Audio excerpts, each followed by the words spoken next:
18 months alone will drive you mad. I took the fall, so I guess I'm bad. Logan lied about where he'd been. His ex swears he's the bridge guy seen. A major suspect, but since he's gone, they needed to find another one. An unspent signature they say is mine. If I told you the truth, would it sound like a lie? I guess I did it. That must make it true. I guess I did it, but it's what I didn't do. Rituals and cults in the dead of night, pagan chants under pale moonlight. They point their fingers, twist the truth. I know what I did and didn't do. They tried to break me with their game. Well, it worked and I took the blame. The judge conspired to steal my crew, replace them with her chosen few. I guess I did it. That must make it true. I guess I did it, but it's what I didn't do. 5 long years at the CVC, bridge guy's photo right next to me. No one thought that it was me, till they were told that it had to be. If it gets too much for you, my dear, tell them I'll say anything they wanna hear. I guess I did it. That must make it true.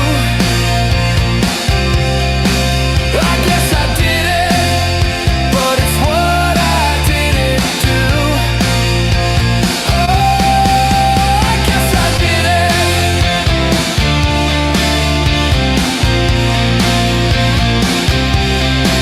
I guess I did it.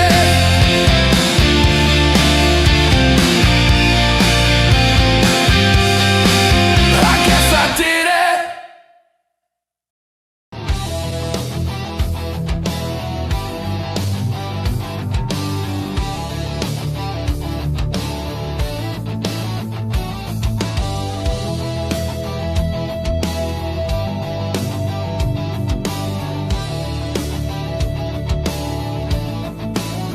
The devil's advocates whisper in the hall, where justice wears a mask and truth begins to fall. Every thread they pull, every lie they weave, in the courtroom's dance, who's left to believe?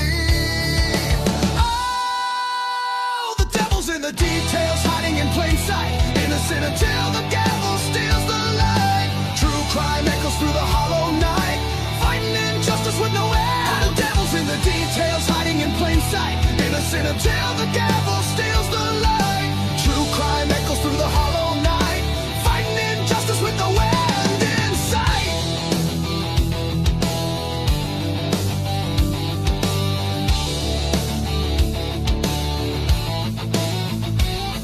A photograph fades where the truth once stood, blurred lines between the bad and the good. The scales they tilt with every silver tongue, while the broken cry for a song unsung. Black robes sway like shadows on the wall. One wrong word and the mighty fall. Who's a sinner? Who's a saint? The jury's out, but the verdict's faint. Oh, the devil's in the details, hiding in plain sight, innocent until the gavel steals the light. True crime echoes through the hollow night, fighting injustice with no end. The devil's in the details, hiding in plain sight, innocent until the gavel steals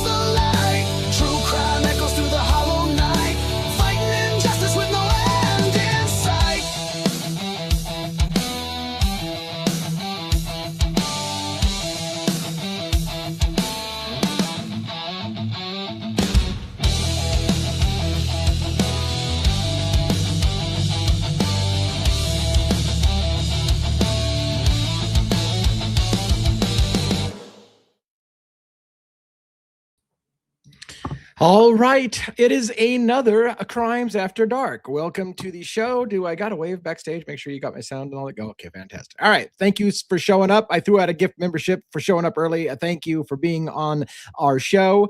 For the live show, I'm going to throw out a few more memberships when the night goes by. We're going to have some polls tonight. We're going to be a little light on a crew.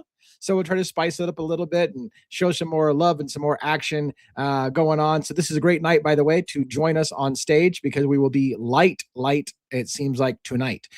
We've got Robin, we've got Dago from True Crime Cafe, we got JJ, State of the Deep, but we're missing Logan from Bronx Tales tonight, and we're probably missing one. He's not here right now. He was very busy today and in events in New York and covering that. So I don't expect to see him, and we haven't been able to get confirmation, but we're pretty sure that's what he's been wrapped up into. So I don't expect him to try to get on the show after an all-day thing of that. So for what it's worth, thank you for coming to another live show of Crimes After Dark. Hope you will enjoy the conversation. I had a big drop this morning. Did not do well. Anything other than Idaho 4 doesn't seem to really carry its weight. That's okay. I knew a lot of you would be upset with the content because I was just simply reading the prosecution's response to Richard Allen's appeal in Delphi. That's why we led with the Delphi song to set the stage. We'll talk some more about that so we can clear some things up about, I guess Devil's Advocate has changed his opinion. Well, my opinion is let's talk about both sides and figure out what happened. So that's what my opinion is. But we'll talk about it because I think a few people may have gotten the wrong impression. We'll talk about that a little bit. All right, let's bring up the guest host. They're not really guests, the panelists. Yeah, these are not guests. These are regulars. The panelist, Robin, is backstage first. How you doing, Robin? Oh, you're muted. You're muted. Muted. Damn mute button. Anyway. How you doing? I'm doing well. How are you, sir? I'm living okay. Yeah, I hear you. Living the dream and all that jazz. So, Yeah. howdy out there to everybody. It's great to see all you guys here. And please make sure you like the video, you're subbed to the channel, and you don't want to miss stuff because there's a lot of good stuff coming up. So. By the way, I meant to tell you, I didn't even tell you this yet. And we work together all the time, but did I tell you? Maybe I did tell you. We got some new records requests in the Whitman County Sheriff's Office Department on the GoPaca stuff. So they've prepared the final package for me of body-worn camera footage and reports and shit that I've asked for. So they have told me that they have finished my final package and I have to pay for it. It's dirt cheap. Unlike Idaho, they charged $17. I think the first time they charged $20. Idaho asked me for $20,000. So there's a difference between Idaho and now, I don't know. I mean, this case has been years old. I mean, actually, so was the other one. Never mind. There's no excuse. There's no excuse for them asking for $20,000. No excuse. Right. Yeah. Anything special you want to talk about? Yeah, you did say that to me earlier, but you hadn't really, because you didn't know any more specifics than that. But yeah, you did tell me. And I got some more records requests being prepared right now. Actually, I fired one off today in email asking for some coroner access. By the way, real quick before, I know the panelists are waiting backstage, but real quick, I found out Washington State has a similar law about not being able to see bodies. So I went to request actual visual confirmation, and they said due to RCW, and they listed it, you can't see bodies in photos. It's not an out and out rejection. It has to be in the public's best interest. So they say that they will not show it unless and they say most of the time they will say, no matter what your excuse is, it's not in the public's best interest to see those things. So it is a tricky thing. They did leave the loophole that if you can somehow convince them that it's in the public interest, then you can get it. But they're going to almost always say it's not in the public interest just because you want to see it. So that's going to be their fallback. All right, let's get Dago on with us. Dago, how you doing? Whoa. Good to see you. Forget about it. Hello. Good to see you. Good to see you both. Hello, Mom. How are you? I'm doing well. How are you? I'm doing quite well, thank you. It feels a little off tonight. We're missing half of our panel, but we're gonna make it work. We'll make it work. Never a reason not to do it. Never a reason. Right? Never fear. Yep. Anything Always you did live today? Oh my God, I've been live since I came out of the birth canal. Just saying. I did a show this afternoon, early this afternoon, late morning, early afternoon. I don't remember, but basically doing the exact same thing you were doing. I was reading the response to the appeal from the state, which is a damn joke in my opinion. I did find out though, one good point. You had asked something about it yesterday. The defense does get to chop back at this. That's a Yeah. very good thing. I'm grateful for. Now, what I Yeah. don't know is how long this is going to pong back and forth between it. The judge going to hear this side, that side, and say, "Okay, we're done." Hopefully, that's Yeah.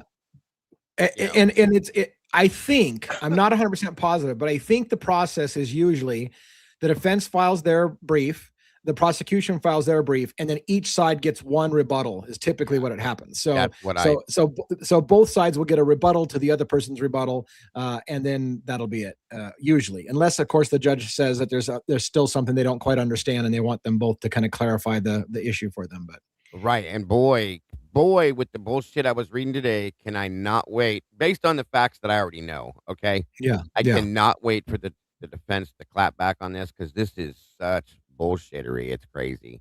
So Yeah, yeah. We'll Yep. talk about that more in depth as we get into the Yeah. show, and we'll drag JJ into the discussion with us a little But- bit. But your show went well when you were talking about it today on your I live, did, or yes, I did. I had that show. I covered that. It was very well.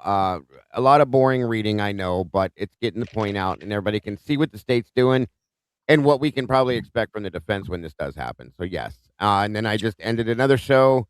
Of course, every Saturday we do at 6 p.m. We do the verdict room unfiltered. Bertie was our guest, and it was a great conversation as well. And we stuck to mostly facts and opinions on different things and discussed certain things that are newer since the last time we had spoken with him. I did notice, I got to say this too, since I'm doing it now, I gained, this is crazy, some new meatballs jumping in the sauce. Beth Acacia, thank you and welcome. Social Glow, welcome back to the sauce. Rowena, congratulations and happy day-anniversary for 30 months. God bless. We appreciate that. 30 months. That's amazing. I think it's been longer, but either way, welcome to all of you. We love and appreciate you and are grateful that you're part of our family now. So thank you for joining us as well. Come on Very in cool. and get comfortable. But yes, it's been a great day, Lee, and this is the best way to end it that I can think is right here with you beautiful people. So I did see. Thank you for sharing your updates on that. I did see that the defense rest has popped in, so this would be a great night. By Miss the way, Jody, for the yeah. defense. Yeah, Jody to join us on screen. I threw the link back there, Jody. So if you can see it and you've got time, please join us. We can talk a little Letcher County. We can talk a little bit Kentucky in general. Come on down. Yeah, and let's get JJ I up may here have before. to email that to her. Oh, okay. Yeah, I sent the link in Because I chat. but typically you're have right. to email it to her. So, yeah, send that to her. So if you don't mind, Yep. send that to her real quick. Nope. not at JJ, all. what's up? What's up, everybody? How you guys doing? How you doing, up? denizens and meatballs right. and mods? Good.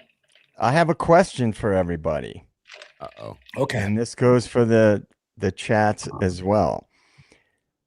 Do crimes against humanity qualify as true crime? I believe they would. Yeah, Just sure. a philosophical Yeah. thought. Yeah.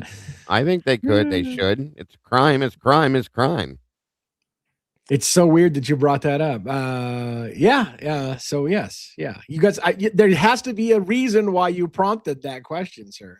Yeah. I mean, there doesn't have. Well, I mean, there's no specific direct reason, but Yeah. in general, I would argue there's a lot of crimes against humanity being carried out in the last few years and Yeah. certainly going on right now.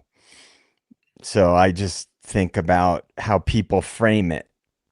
If it's Yeah. a large scale thing, is it not fall under the umbrella of true crime, or It's still crime, buddy. In my yeah, opinion. well, That's how I I see would it. Yeah. argue that it is, but I don't know how other people feel about it. Yeah. Absolutely. Good point. Yeah, we could do a poll about it, but I don't Yeah. Drop that poll, Pull it, DA. pull it up. Oh, let's do it. All right, shit, let's do it. All right, hold on. Here we Let's go do it. again. So, Yep. are crimes against humanity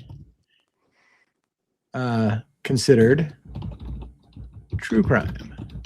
1 minute. Yes, no, and do we want a third option? Yeah, I'll put the don't understand or NA. I don't know. Don't understand the question? Don't understand. Okay. Don't care. Yes, no, or don't understand. Somebody might need an explanation about crimes against humanity. I certainly know what they are. The reason I said it was interesting because I have a fiction book that's been rolling around in my head, and it starts out with a character that's being intergalactically charged with crimes against humanity. So I was just thinking about that today, and you're like, do you think crimes against humanity? And I'm like, oh my God, I was just thinking about that. All right, So I'm ready when you are.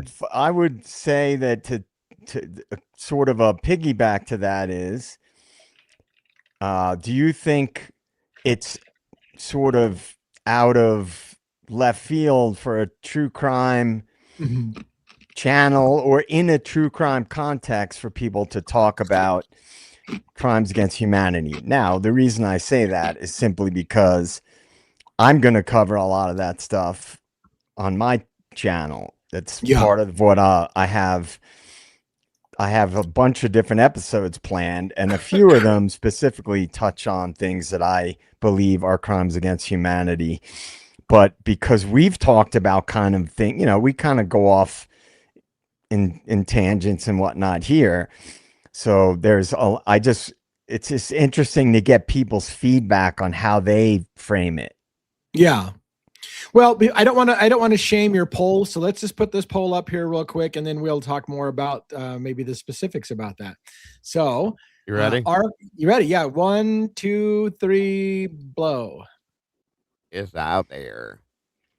Let's see. Is it going? Oh, it is going. Oh, It's going.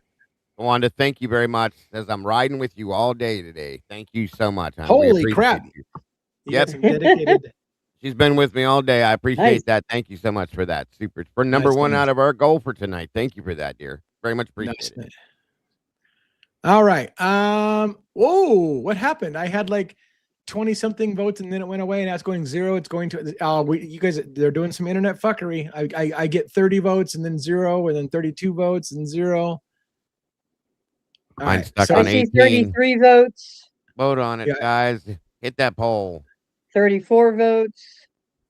Yeah, it's kind of slowing down for us. So let me know if you're yeah.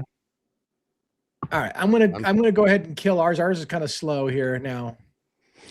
Well, some people are saying they don't have it yet. Really? Well, that might explain why it was kind of doing 0 and so. Yeah, where'd it go now? Yeah, somebody said that my vote options disappeared. Yeah, weird. Look at the bottom. Look at the bottom after you end it. Mine says there it is. Are crimes against humanity considered true crime? I have 86% said yep, 9% said no, and 5% said no damn idea. This says 89, 9, and 2 for same kind of numbers, same kind of distribution, which is not a surprise since our audiences are very similar. So very cool. Yeah, I just Turkey Creek asked a good question. What else would it be categorized as if not true crime? So, and here's the thing. Yeah. JJ's genre is going to be a little different than what ours is going to be. Are you going to be classifying it under true crime, JJ, what you're doing with your channel? No. In fact, I'll probably what I thought. Only talk about true crime in the sense that if I see certain things that appear to be connected to bigger things like intelligence and things like that, and large scale, higher level corruption. Right. But that's what I kind of figured yours is going to be more in the genre of like deep state thinking and stuff like that type stuff based on, of course, the name of your channel. Because for me, as soon as I hear, when I hear crimes against humanity, I think politics. I'm like, oh, 100%. That's going to be, and so we're not. So I personally, and it's not a big deal. Like we can talk about it, but I personally don't think true crime and politics are the same wheelhouse. Now, like JJ said, there's some obvious crossovers because so there's obviously crossovers. But yeah, I always thought like crimes against humanity is typically a political issue. It's like this country is, committing genocide against this country, or or this evil dictator has decided to gas his own people or whatever. And that's kind of like what you think of. So really more geopolitics. Yeah, I think geopolitics more than U.S. politics, or more geopolitics. Yeah, I will say this just to give people some rough idea.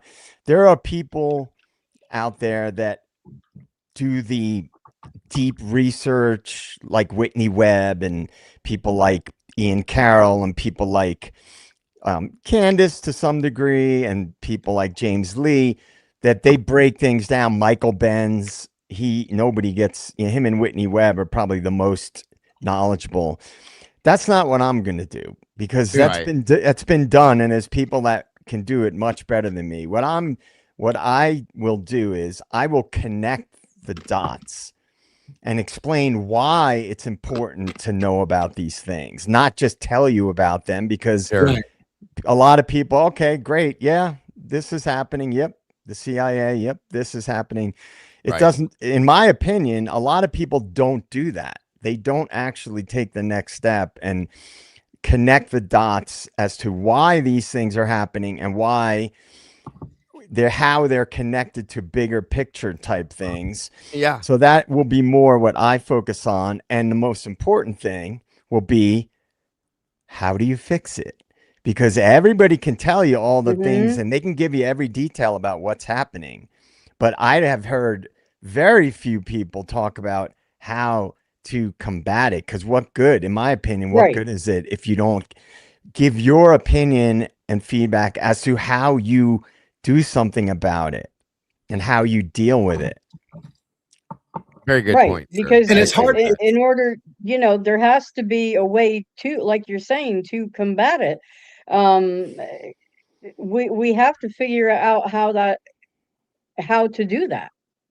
And I'll be very interested to hear your thoughts and ideas on exactly how to do that. I mean, Yeah, there's a lot of I have a lot of thoughts on that type of stuff, and I have years worth of notes.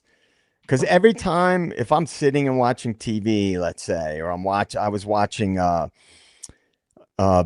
Red Hot Chili Peppers documentary that just came out on Netflix the other night, and I get ideas a lot of times when I'm doing something completely unrelated to research or whatever. I always keep either a pen and pad with me or my phone, my notes on my phone, and I'll constantly be making notes if an idea pops in my head, because if I don't, I forget. If I don't like get it down, I forget it. And so I've made a habit of that as I've gotten older. Like, for example, if I have creative ideas in a dream, if I don't write it down when I wake up, it's gone.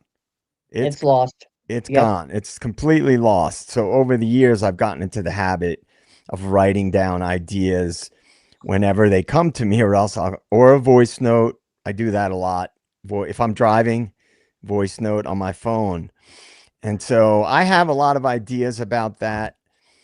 And it's interesting. It's interesting as we see things the way they have unfolded in the last several, let's say 10 years, and the escalation of a lot of fuckery, which applies to true crime cases, because we see a lot of fuckery in the true crime arena, the bigger high profile cases.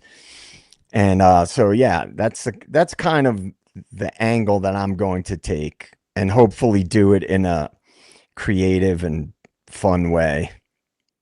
Yeah. And I'll answer Defense Rest's question in just a second here. But yeah, for me, that question, and this is why I'm so quiet about it. For me, my mind always goes a little bit too spiritual, philosophical. I think we need to become better as a species in order to deal with crimes against humanity. Because until we fix human beings to stop being the fucking way human beings are, we're not going to fix those problems. So for me, it's like it's a spiritual, philosophical question. Well, how do we fix it? We fix it by being better human beings. If we were better human beings, we wouldn't allow this shit. We wouldn't focus on this shit. We wouldn't have that kind of mindset. But because we put ourselves accepting that, it's going to continue to happen.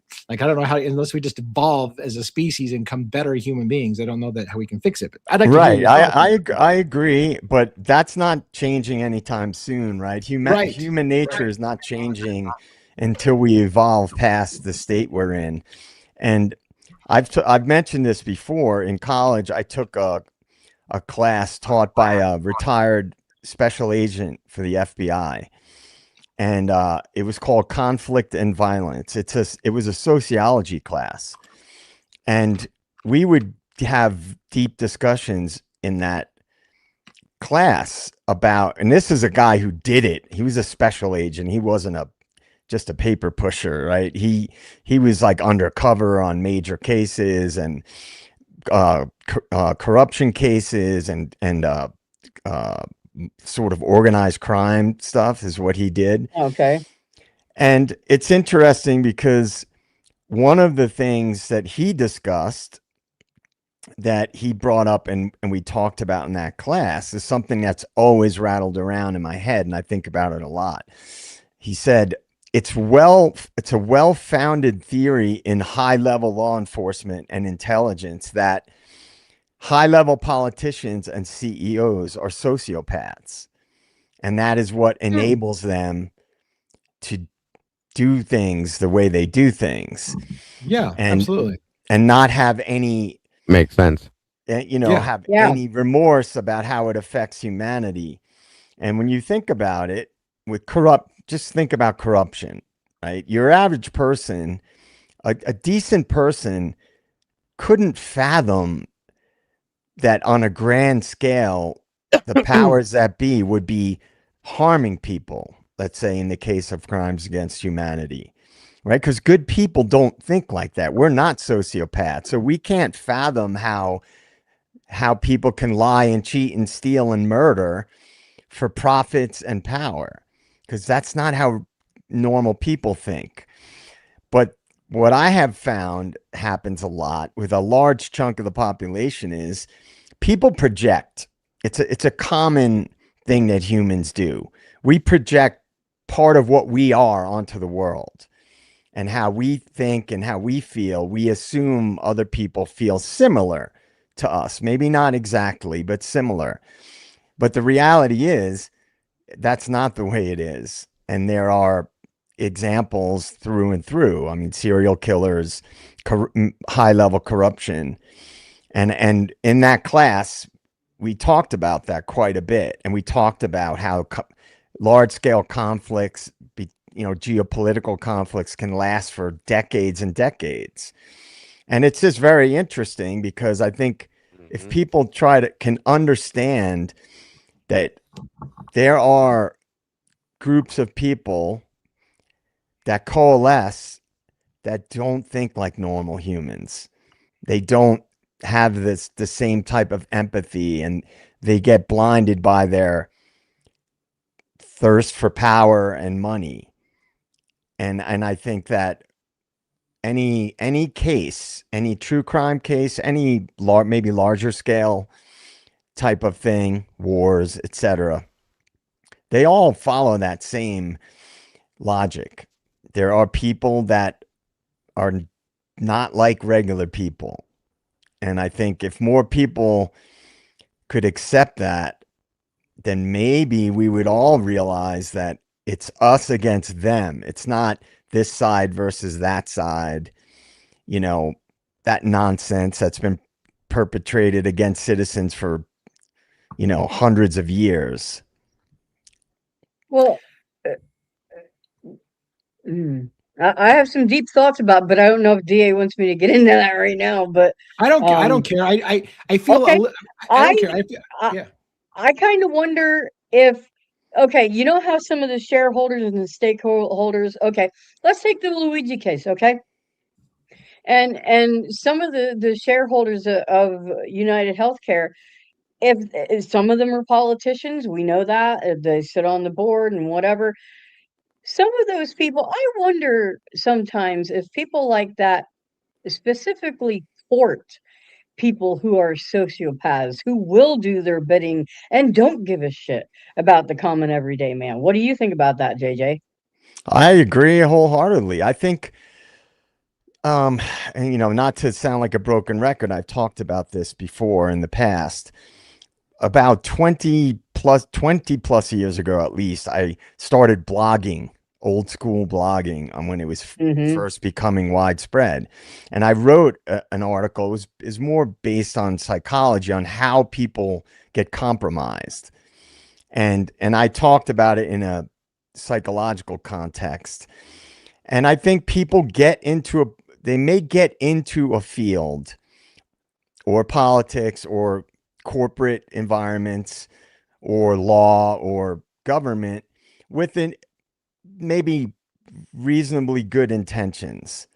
But the type of person that excels in those environments are people that do what they have to do to advance. And my theory is that once you compromise once, each subsequent time, it's easier to compromise and justify and rationalize your compromises. And then before you know Sure. it, you've gone so far down a road that in order to keep in the direction that you want to go in a given environment, you have to just forget that you made compromises. And before you know it, you're a different person because you are what you do.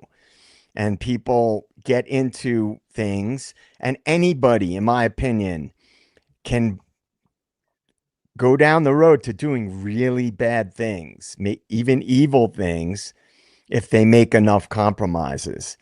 And systems are not, they're not favorable to humanity. Systems, No. and I've probably mentioned this. There's a great book I highly recommend everybody read. It's a real easy read. It's a short book. It's called The Corporation, and it basically makes it posits the theory that corporations function like psychopaths, right? They don't have empathy. That makes sense to me. They I don't can have see that. empathy. They don't have No. feelings. And the No. way they are structured is for the bottom line. And so Right. I would argue that that also pertains not just to corporations, but also to government, is that Yeah. people get, it's bureaucracy is structured to protect the system, not to protect people. Right. All right. That is very interesting. Yeah, Yeah, I think I can't wait till you get a freaking video out, man. It's coming soon. It's coming within the next couple of weeks. I already have long weekends planned. I took good. off, so I have 4-day weekends in the middle of April, so I can record a bunch of Sweet. episodes. And just a little piece of advice, because I know you'll do amazing with it, JJ. It doesn't have to be perfect, brother. Just No. especially not when No. you first start. You put it out, whatever you do, you feed off that, and you grow from there. Is all I'm saying. That's right. I mean, Yeah, look at what you're doing right now, JJ. Everybody's like commenting in the chat about, and you're just sitting there in front of your mic. You're not, you don't even have anything prepared. It's just off the cuff. So The best way to start. don't put yourself down or think you have to be perfect coming right out of the gate, because you do great. So No, I yeah. appreciate it. I'm open to any pointers Absolutely. and advice, because it's definitely going to be challenging at first once I get things You'll be great. You'll do going. great. So You're gonna do a great job. I appreciate it. Thank you, guys. To bridge that a little bit further into true crime, I would say that there's a fair number of prosecutors who are sociopaths, because they literally are willing to get a conviction, and there's not any empathy whatsoever if they got the wrong guy or No. not. They don't give zero shits. It's No. about getting the conviction and keeping the records up. And if you can remove your empathy for a human being and put somebody in jail didn't do it so that your numbers look good, that's sociopathic behavior. And that's I agree. I'm actually glad you said that, because I have access to recently, via an amazing source that I have, and I thank that person very much, to all of Bill Thompson's previous cases that I'm going to be breaking down and looking at, and proving exactly what you just said. I truly believe he is a sociopath and has no care in the world whether the person is innocent or guilty. He just wants to get his prosecution done and get his conviction. End of story. So we're going to be looking at that down the road too. Yeah, see, I always argue, and DA and I have talked about this. Everything's connected, right? You can't. Sure. That's why I brought up my question about crimes against humanity, because we look at things, we compartmentalize things. That's normal. That's the way the human brain works. But everything's connected, and you can connect the dots and see the It may not be connected in the sense that it's spoken about in the same way, but it's connected in the sense that you can see how things mirror each other in many ways on different levels. What's Right. funny too, Sure. what's funny, Wade Bird's, I have to go with this. Wade Bird's comment is really funny because they're talking, I made the comment about a lot of prosecutors being sociopaths, and they said, well, how often the judges? Most judges are former prosecutors. That was one of the other, Right. that was the other thing I pointed out is in my opinion, a form of judicial reform would be to make it so that defense attorneys become your judges, people who Right. actually sided for the rights of the accused and not the person trying to get conviction rates. So when the majority of your judges come from prosecutors whose job was to get convictions at no expense, that already tilts the courtroom in the wrong direction. We should be promoting to judges defense attorneys, people who actually had to spend time with civil liberties issues and human rights issues, and not just a fucking number to get conviction rates. Well, yeah, because the judge's job, folks, whether you know this or not, and I'm sure most of you do, is to protect the defendant and ensure that Right. that person gets a fair shake, a fair trial, so on and so forth. So, in essence, nice. In essence, yeah, right. If you think about it, putting a prosecutor on the bench to oversee a case, as we saw, in my opinion, with Judge Hippler, is the wrong way to do this because they come into it biased, in my opinion, knowing that they look at it from a prosecutor's point of view. Throw a defense attorney up there on that bench and let them look at it from the side of a defense attorney and say, hey, I'm here to protect this guy and make sure that he gets a fair trial. I'm not going to allow the prosecution to do this, this, or that, so on and so forth. And I'm also not going to allow the defense to pull any shit either. So that, I think, would be amazing, DA. Truly and honestly. I mean, it should be the best reform you could do. Yeah, I know JJ had the point, but I see it slightly different than you, and that's I've always viewed the judge's role not to assure the defense a good defense or a proper defense, but more to just be a referee. Like to me, the judge should be neutral. The judge should be 100% neutral, So and all they're doing is why making sure both sides played by the rules, and it's the defense's job Excuse me, I'm sorry. And so that's the only thing I would just categorize like that a little bit different is just I think the judge is supposed to stay impartial and just make sure the rules are followed. But they should have a judges school.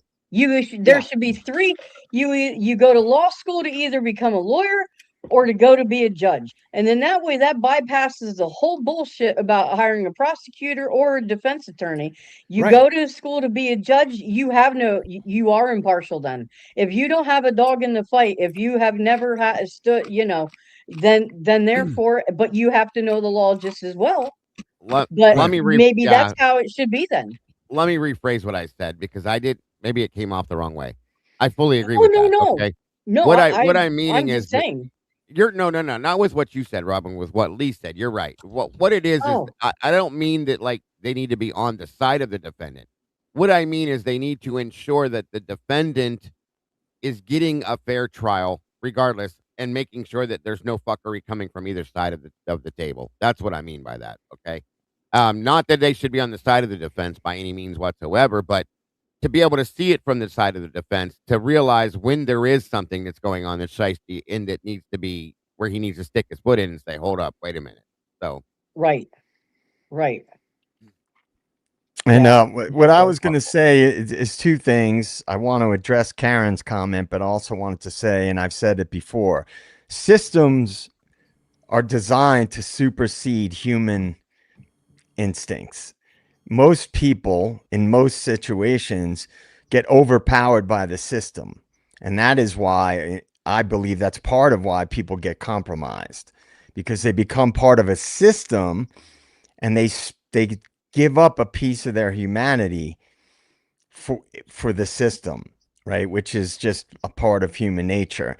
The other to DA's point about prosecutors and judges and whatnot, but to Karen's point, like she mentioned psychopaths, and I saw earlier there was a comment about Salerno. I'll look into that. About he did work on psychopaths, but psychopaths are considered. It's generally considered psychopaths are born psychopaths. That's why a lot of serial killers are considered psychopaths, and that's why a lot of serial killers start early, like torturing animals as kids. The three, I'm sure you guys probably have heard of this, the McDonald triad is bedwetting, pyromania, and harm to animals when you're Yes. young. And those are the three things that correlate with serial killers and psychopaths. Whereas sociopaths, they say, it's more environmental. So they may come from an abusive background, or they're Right, exposed to a lot of crime and corruption and things like that, and they evolve into like career criminals. Those are both somewhat more criminology, sociology terms, because like in psychology, they call psychopaths antisocial personality disorder. But anyway, to that point, yeah, psychopaths are considered to be born, basically. Like there's like a genetic component, and they're born with it. Yeah. Interesting. Yeah, go ahead. Yeah, Where'd you go, definitely. Lee? Huh? I said, where'd you go? You look like you're off somewhere else. Do I? I'm sorry Yeah, about that. completely. I'm like, where did he go? I'm looking at you for a minute, like, Squirrel. where are you at, buddy? Yeah, a question prompted me to look into try to get the answer, and that led to another question, and I was trying to get the answer real quick, and it wasn't quick. So Oh, gotcha. it was starting to go down JJ's topic, which is whether the military, anyways, it was going down where the military has tried to remove empathy from soldiers to make better soldiers, right? Yeah. Because they would, in certain positions, you're going to want somebody who doesn't ask questions; they just follow orders. Right? Right. That's what they want. The Of perfect course. soldier does not ask Absolutely. questions of morality. If you say kill that guy, you Right. kill that guy. I don't have time to have a discussion with you about why you kill him. And Bingo. so you Right. have to remove empathy from a soldier to have a good soldier. So that was where my mind was going. It was like, anyways, and I spent a little bit too much time on it. So sorry about that. Oh, no. I was like, are you still there? I didn't mean what you were doing. I was just like, whoa, where'd you go? That's all. Yeah, no worries. Yeah. Wade Word wants to know, how often do judges shut down third-party culpability? I don't know, but it doesn't seem to me like they allow it very much, do they? I haven't seen it happen too often. I know Fran Gall did it in No. Delphi. We know that Hitler has done it. I believe that Right. in the oh my God, what was the other big one that we dealt with here? The chick that Karen Reed, sorry. In that case, they attempted to do it in that case too, but didn't succeed from what I could see. Yeah. So it seems to be a regular thing per se. It's a gray area because on the one hand, it's Right. not the defense's job to prove somebody else did it. It's only Right. only your job. Well, actually, it's not your job as the defense to prove you didn't do it either. It's the prosecution's job to prove you did it beyond a shadow of a doubt. Bingo. And that's our beyond a reasonable shadow of a doubt. So the problem becomes is you shouldn't have to name anybody. You shouldn't. I shouldn't have to say, well, here's the guy who really did it. It's not my job to solve the crime for you if I'm on trial. All I have to be able to do is say, it's more likely than not that somebody else could have done it than me. So if you could raise that to the level of reasonable doubt to say, hey, look, there's half a dozen other people who had a better reason, better opportunity, better motive than I did. That's enough. But we've somehow, it seems like we kind of went down the slippery slope of, well, if you're going to suggest that, then tell me, who is it? And again, it shouldn't be my job to give you a name. I don't have to give you a name. I just have to be able to present an argument that it makes more logical sense that somebody else did this than me as part of my defense for if you're going to go for the alternate suspect. And I feel like they don't allow that enough. They somehow push back and say, well, then name a name. And if you can't, and in the case of Idaho 4, the rule was if you can't name a name unless you have a reason with evidence that they did it. And I'm like, you don't even have the evidence against Koberger, much less how is he supposed to provide evidence against somebody else when you don't even have the evidence against Koberger? Or if they don't drive a white Elantra, you can't talk about them. I mean, come on. Or if you're Hitler, it can't be anybody else because the killer drove to the scene and all those people live within walking distance, so they wouldn't have taken their car. So we're not going to allow it. That's the dumbest. Oh my God, this is the dumbest fucking reasoning I've ever heard. But that was his logic. Well, we know that the killer arrived by car, and since these people live in the neighborhood, they wouldn't have done that. So therefore, they can't be alternative suspects. Really? And the thing is there is no logic in that. Okay, No. that showed, in my opinion, relevant stupidity to make that statement from a fucking judge. So right. Or the fix was in. Maybe it wasn't stupid. That's the other side. Yeah. I'll give him the benefit of the doubt. I don't think he was stupid. He just may have, he just may have been like, this is the way it's going to go down. That's it. Yeah. Bingo. Yep. But anyways, Does anyone know where Xana and Barry were helping Ethan with his uni work? Just wondering if Barry helped at Sigma, Chi, or wherever Ethan was specific. I don't know, Michelle. I'm sorry. I don't know that anybody's ever said where they studied at. I don't know Whether it either. was the library or either house or Right. I don't know. I have no clue. Interesting question, though, for sure. Yeah. let's talk about what you found in the document that you did some reading for online for the prosecution's response. You said you had some thoughts about it, some new stuff from reading it, the lies or the omissions or something you learned from it that was different, or Yeah. Well, in my opinion, it was 90% lies. Okay. State's response to the appeal, as they're explaining the case, it was ridiculous the way that they were making. Okay.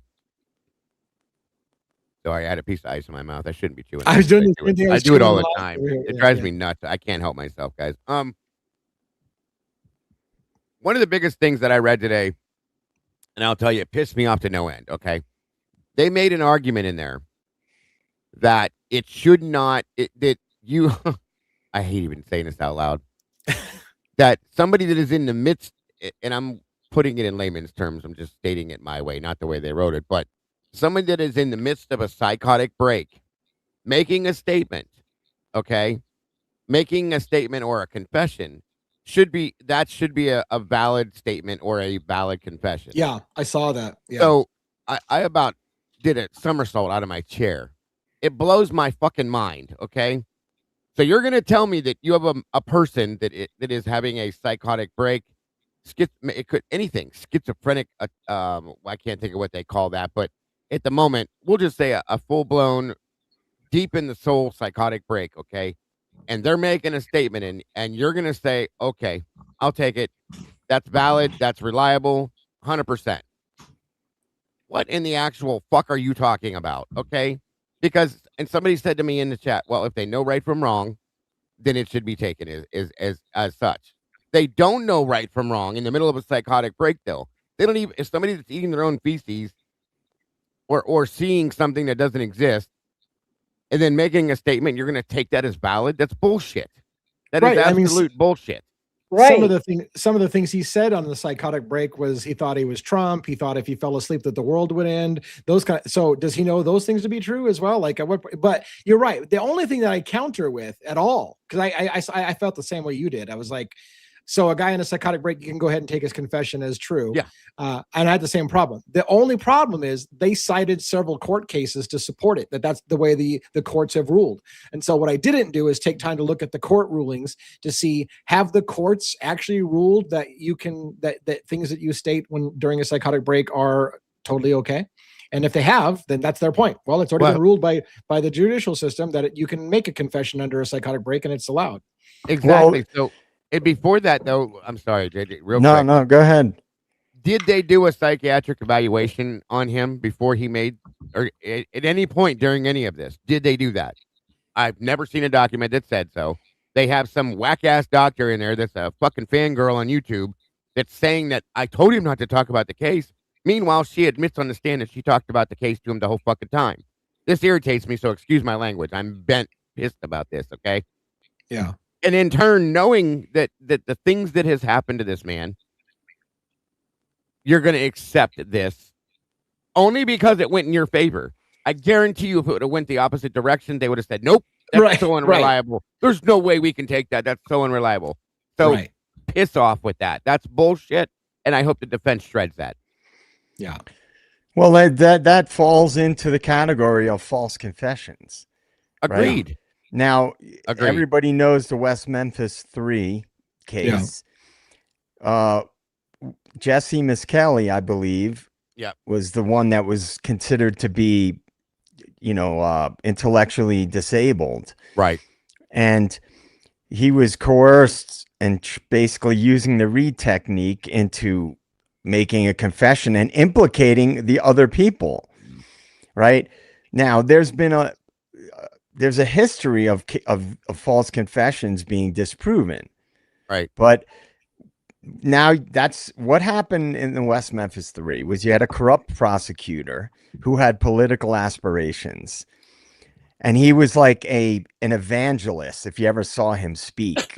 Yeah, right. Definitely. So what he did was he drummed up the whole satanic cults, devil worshiper angle, and got all the people in the area who it was a religion. It's the Bible Belt, a religious area, to like, oh, we got to get these guys. And he took that and ran with it.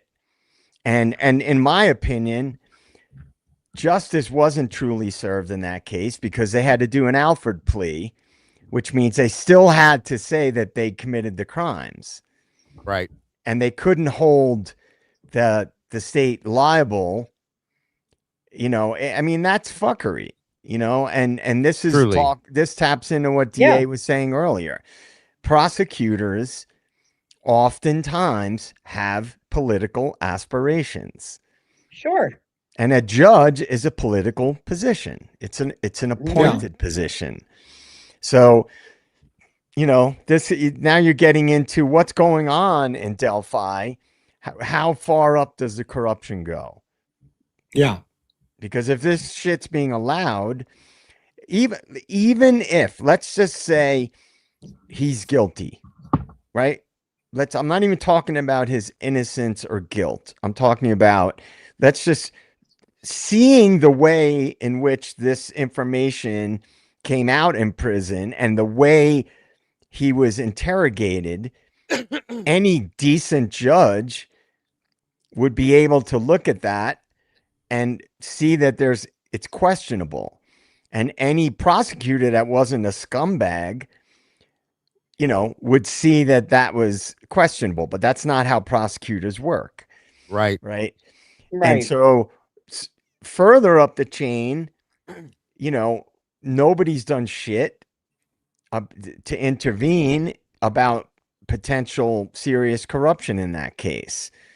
So that corruption supersedes everything. Because if you're in a corrupt system, a person that's not corrupt cannot survive in a corrupt system. Right. Yeah.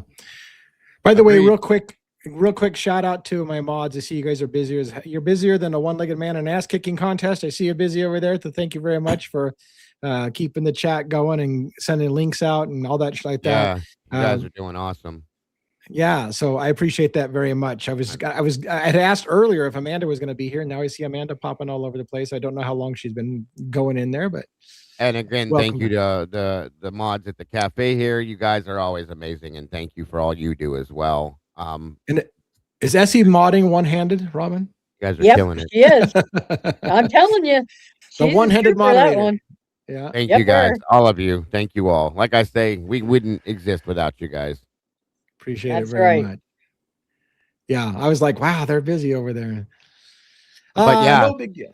Yeah. That is definitely a so what very else? good point. So yeah, you were irritated about the beyond irritated. Yeah. Now again, and I don't want to be that guy because I feel like people are going to think that I'm siding with the prosecution. I'm not siding with the prosecution. I've always played devil's advocates with things, right? So their counter position was, well, Richard Allen pled guilty confessed before and after and during his psychotic break. So it's not that he just confessed during the psychotic break. So even if you want to throw it out, that's a big deal. Throw out the psychotic break part. He confessed before and after the psychotic break too.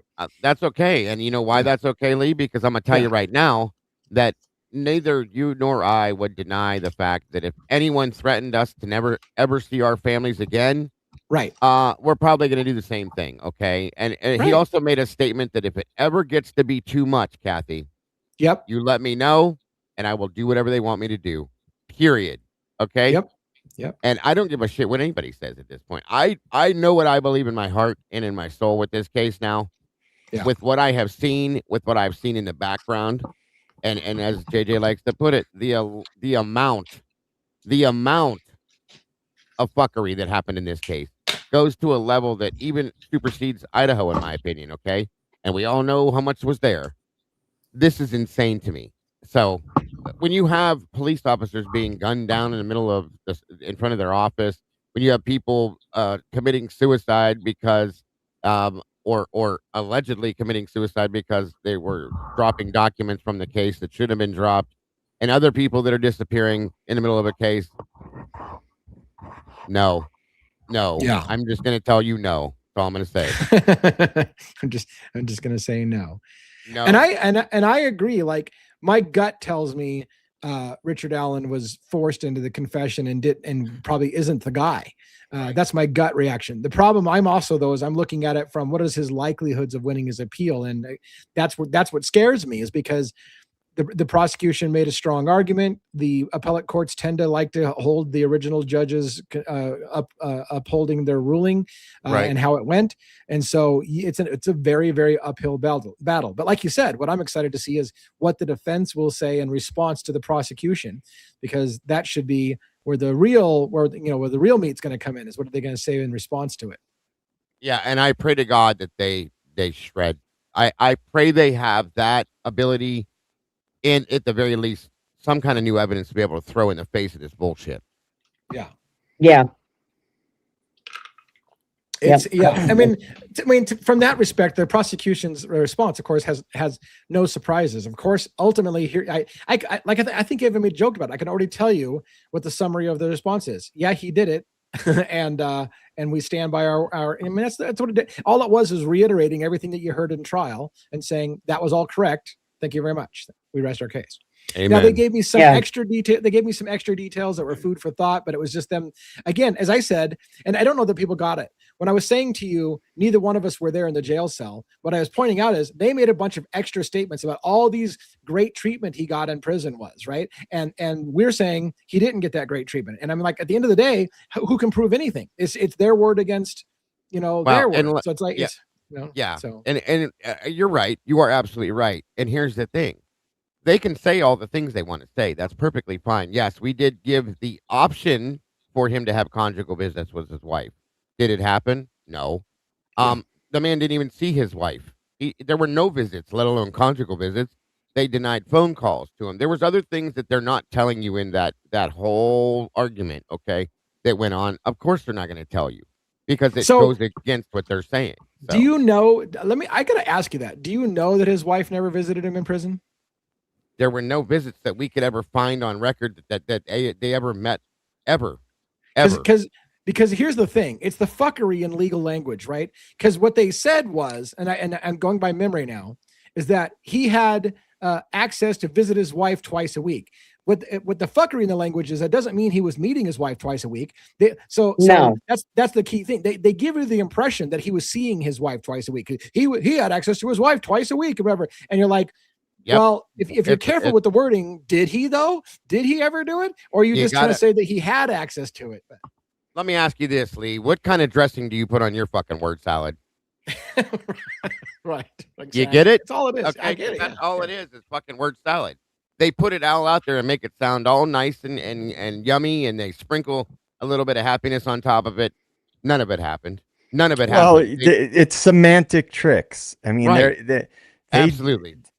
Any official capacity, and especially the mainstream media, are masters of semantic tricks, because they will convince the public of things based on illogical, they'll make a statement and people will make logical leaps to come to conclusions that if you just logically analyze what was said, that's not what it meant. Right.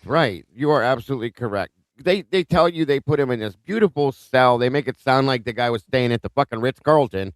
Okay? He's in this beautiful cell with a light dimmer switch. Shut up. Okay? And then a window there was a scratch on it, so they replaced it. Shut up. Again, we know that none of this happened, you guys. They had the man in a concrete 6x6 closet. Okay? That was shit. It was a garbage cell. All of that. But they can tell us whatever they want. Guess what? Show it to me. That'll never happen because we're beyond that now. And they know that, okay? So they can say whatever they want to say, just as much as they'll say, they could say whatever they want to say too, so on and so. It doesn't matter, folks. They lied. They embellished.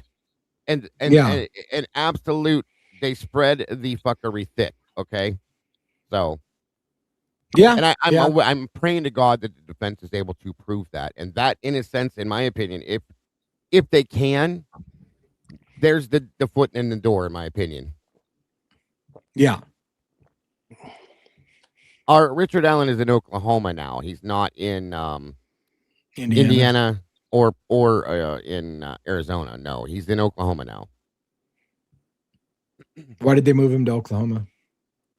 You know, I would like to know that myself. I don't have 100% fact on why he was moved. I was told many different things. I looked into a couple different things. I don't truly have an answer for that, Lee.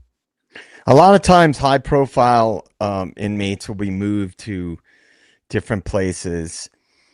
He was traded, from my understanding. There was a trade-off for one inmate from Oklahoma came there, and he went there. Yeah, the Supermax is in Colorado, where like really, really high-profile people end up. One of my close friends worked there as a guard for 8 years. It's a federal prison, and that area, man, it's a rough area. I've driven past that prison numerous times. It's in Florence, Colorado. It's the surrounding areas around like major maximum security prisons tend to be kind of rough. And my understanding is that Kathy sold the house and she lost her job as well. So I'm guessing she probably moved to Oklahoma, I would guess, to be closer to be able to go visit him per se. And the worst part about it is if he's not guilty, every day he spends in there is a super danger, because everybody knows one of the worst things you want to be in prison is a child rapist or a child killer. He's a ticking time bomb as soon as he gets in. And even if you're conspiracy minded a little bit, somebody else could kill him and say it was prisoners that did it, and nobody would question it. They're like, of course prisoners did it, because we're all expecting that. Everybody's expecting the first chance some inmate gets on him, they're gonna fucking shank him and it's over for him. So if he dies in prison, everyone will go, well, they got to him, and nobody will question that somebody could have silenced him.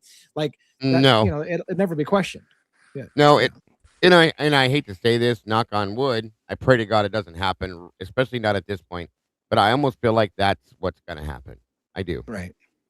Very sad. Well, they may want that to happen. Right. That's what I'm saying. You know, and if they send them somewhere else and it happens, then they take heat off of themselves, because it's not happening directly within the area, you know, the place that is being highly criticized. Right. Because for his treatment. Yeah, right.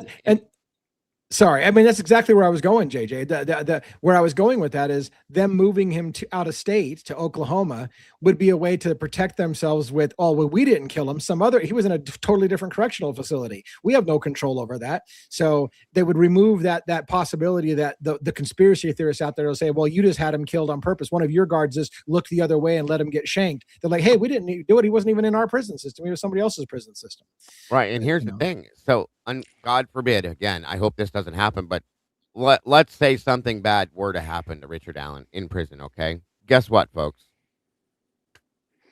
All done. It's over. Yeah. It's done. That's the end of it, okay? Yeah. No more appeals, no more nothing, no more fight, no more truth coming out on it. Yeah. And very sadly, and less heat from the public, less attention on a wider scale. It'll very slowly die off. There may be a handful of people that'll still push to an extent, an extreme maybe. But at some point, even within a few years, it's gone like it never existed, folks. And that's the end of it. And that's the sad truth to this. And that's another thing I worried about with the Brian Koberger case in Idaho, is because there were certain things being brought out at one point where they were saying that Brian was threatening to take his own life, so on and so forth. And I said, I don't believe that. I don't believe that. I think that's the precursor to setting the stage for something bad possibly happening to him. Okay. And then guess what? Well, he took his own life. He couldn't handle it. Did he? I don't believe that. And I won't believe that knowing what I know of him. Okay. I'm just saying. So these things happen. And then when that happens in that case too, that's a big one. Guess what? Wash your hands. It's all over. We're done. Move along. Yeah. One thing I wanted to say to everybody really, but also, you know, specifically to Robin and Dago. My Sunday gigs end in a couple of weeks because it's a seasonal thing, right? It's during the Yeah. season. Of course. Even if I can't do it, I would love to see you guys look into the Oscar Pistorius case. Not look into it, but go through it, Cover it. because that's a really interesting case. Yeah, it is. And then DA, I don't know, you and I have talked about this, kind of revisiting the James Holmes case, because I was real big into that one. And there's a lot of really, really, really shady shit with that case that most people have no idea about. You're right. Most people think that's an open and shut case. And I'm telling you, there's shit that now people have no fucking clue about. In fact, there's kind of funny. I don't want to talk about it a lot right now, but I have a friend, a close female friend whose dad is in law enforcement. And she didn't like me talking about, you know, things that law enforcement might have been involved in the whole James Holmes shooting kind of thing. But I had a blog that I had written for years. And I said, just read my blog. I'm just going to repost my blog on my private Facebook page. And she's like, holy shit. She goes, I had no idea. And I'm like, see, like you just wrote me off as being a conspiracy theorist. But if you read it, you're going to agree there's some fucking fuckery going on there. So yeah, there's shit people don't know. Yeah. Big time. I do have a little bit, if you don't mind changing channels just a little bit. There was a question brought in, or a statement was brought in, a question from Olivia Stevenson, Kaylee Gonsalves' sister, in the Idaho 4 case. I think it was Jules did a show on it. We all know that the bill, was it 1250 passed, that whole ridiculous bullshit bill. Okay. Yeah. And there was something that was said about, Kaylee Gonsalves' face being brutally destroyed during the attack. We all heard about that. And now it's kind of being brought into question that I guess something that Olivia Stevenson stated draws into question if that actually happened now. It just kind of disputing that per se in some aspects. So what's going on with this? I'm so tired of the story changing every few months. The factual details change every few months. It's ridiculous. And a lot of this stuff is happening within the family realm, folks. What the hell? Okay. Well, okay. I'm going to play conspiracy theorist. Once they got agreed that they can shut down the autopsy photo, or not the body photos, now they can say whatever the fuck they want, and nobody can refute it. So what a surprise if the story suddenly changes about the extent of her injuries, because we're not going to be allowed to see it. So now they can just run their mouth off of whatever they want to about it. Hey, that's it right there. Trust me, bro. There you go. Yep. Well, you know, I've said it many times, and I'll say it. You guys will know who I'm talking about. There's certain people in the periphery and that have been very visible with this case that are very, very, very suspicious to me.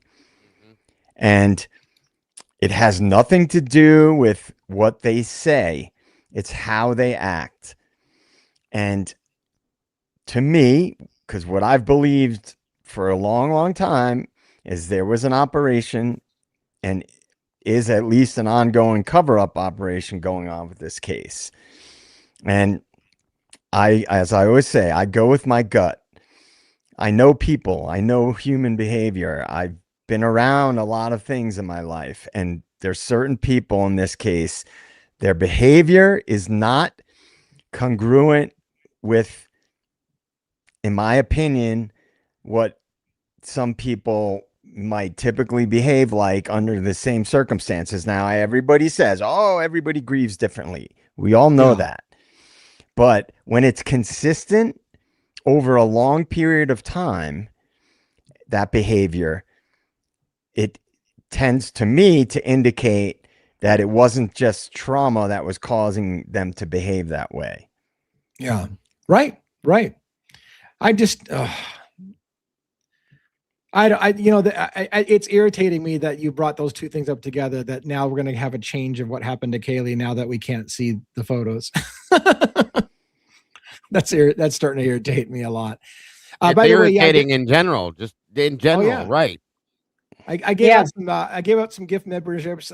Looks like Rochelle Fiscus got a membership on our side, TRML is that or TRM Legal Review.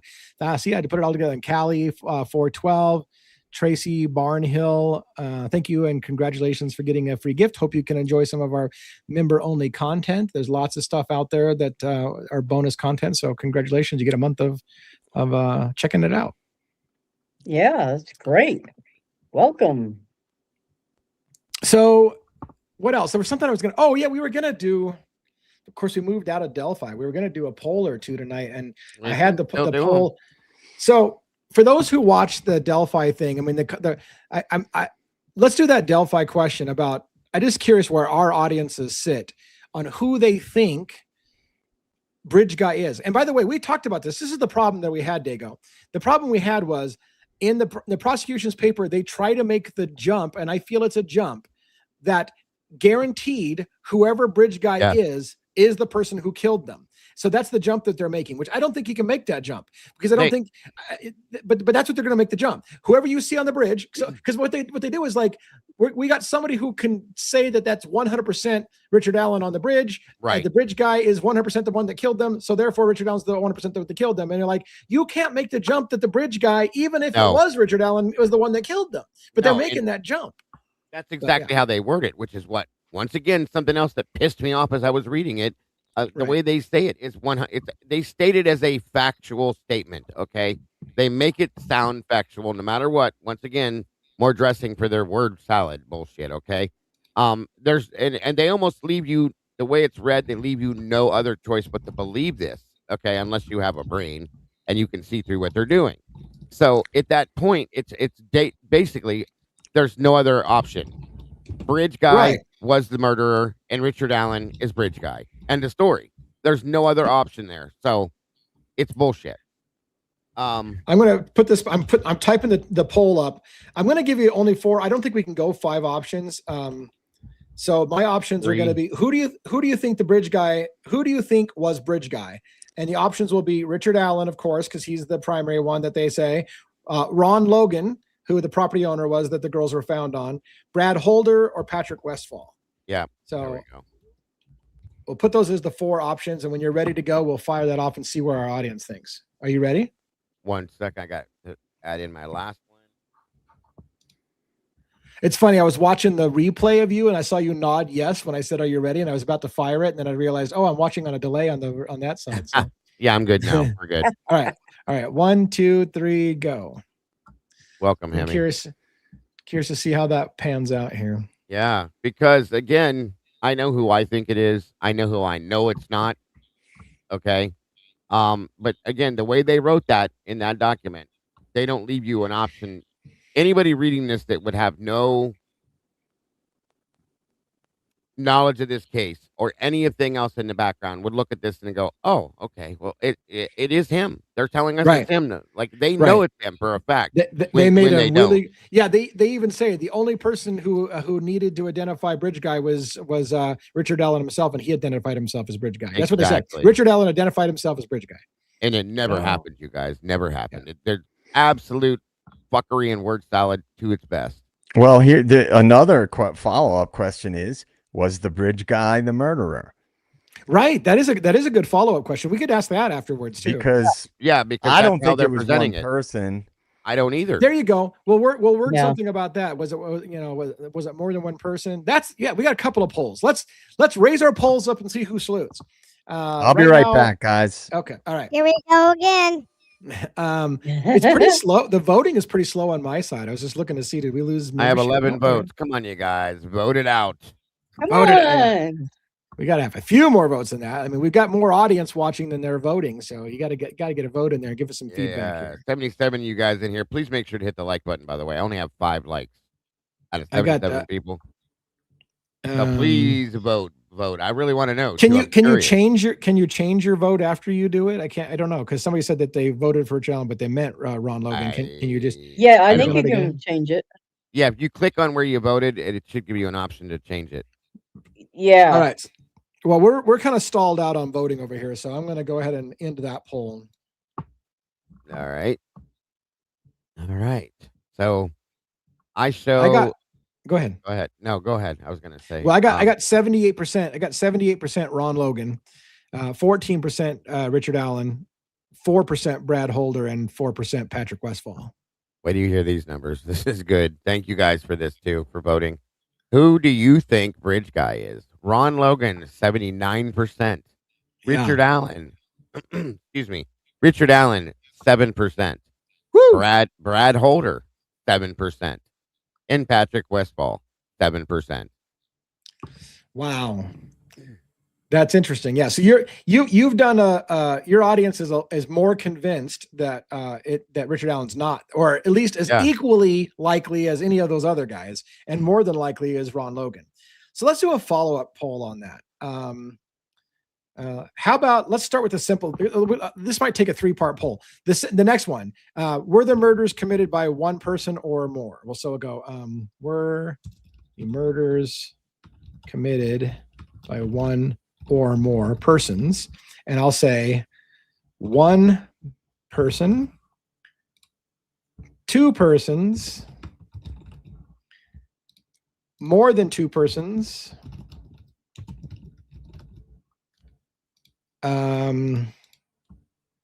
what else could there be? I guess that's all, right? I mean, I could come up with a humorous gag thing, like people, or more than 2 people, 3 or more. Yeah, 3 or more. There you go. Yeah. All right. Is that all that we need? So I think I need to delete that one. Okay, I'm ready when you are. You ready to go? Yep. All right, let's fire it off, see what happens.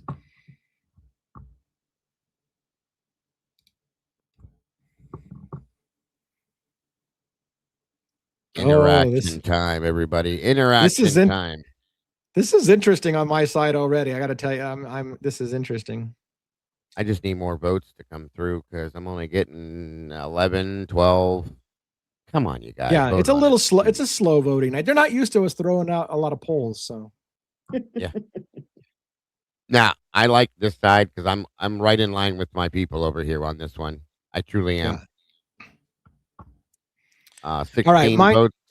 Mine's kind of stabilized at about 27, 28 votes over here. Give me 1 second here. Let me watch this for another minute. Not even a minute. Hold on.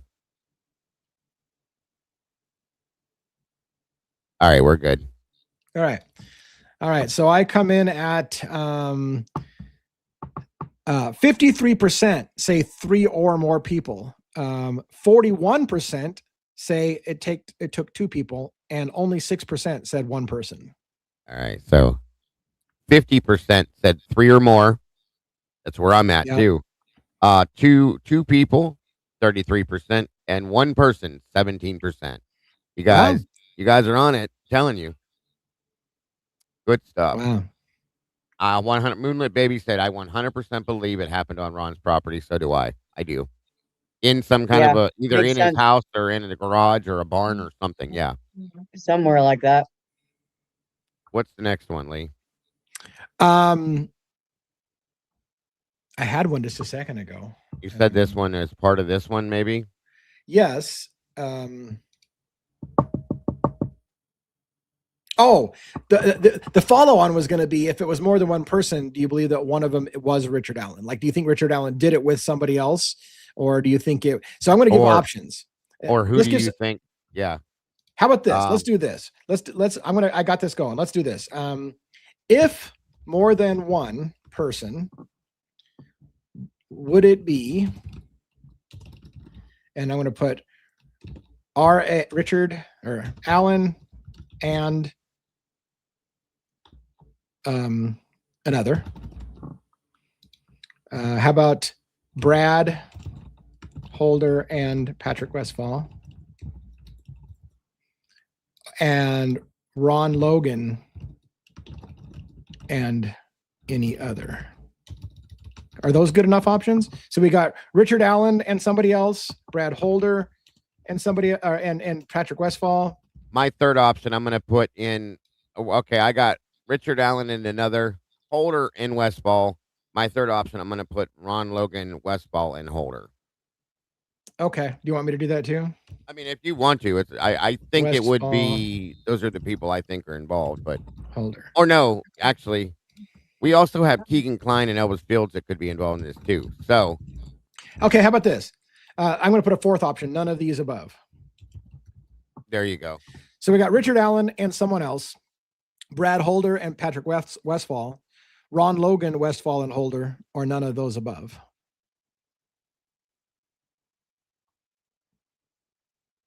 That works for me. Let me add the last option.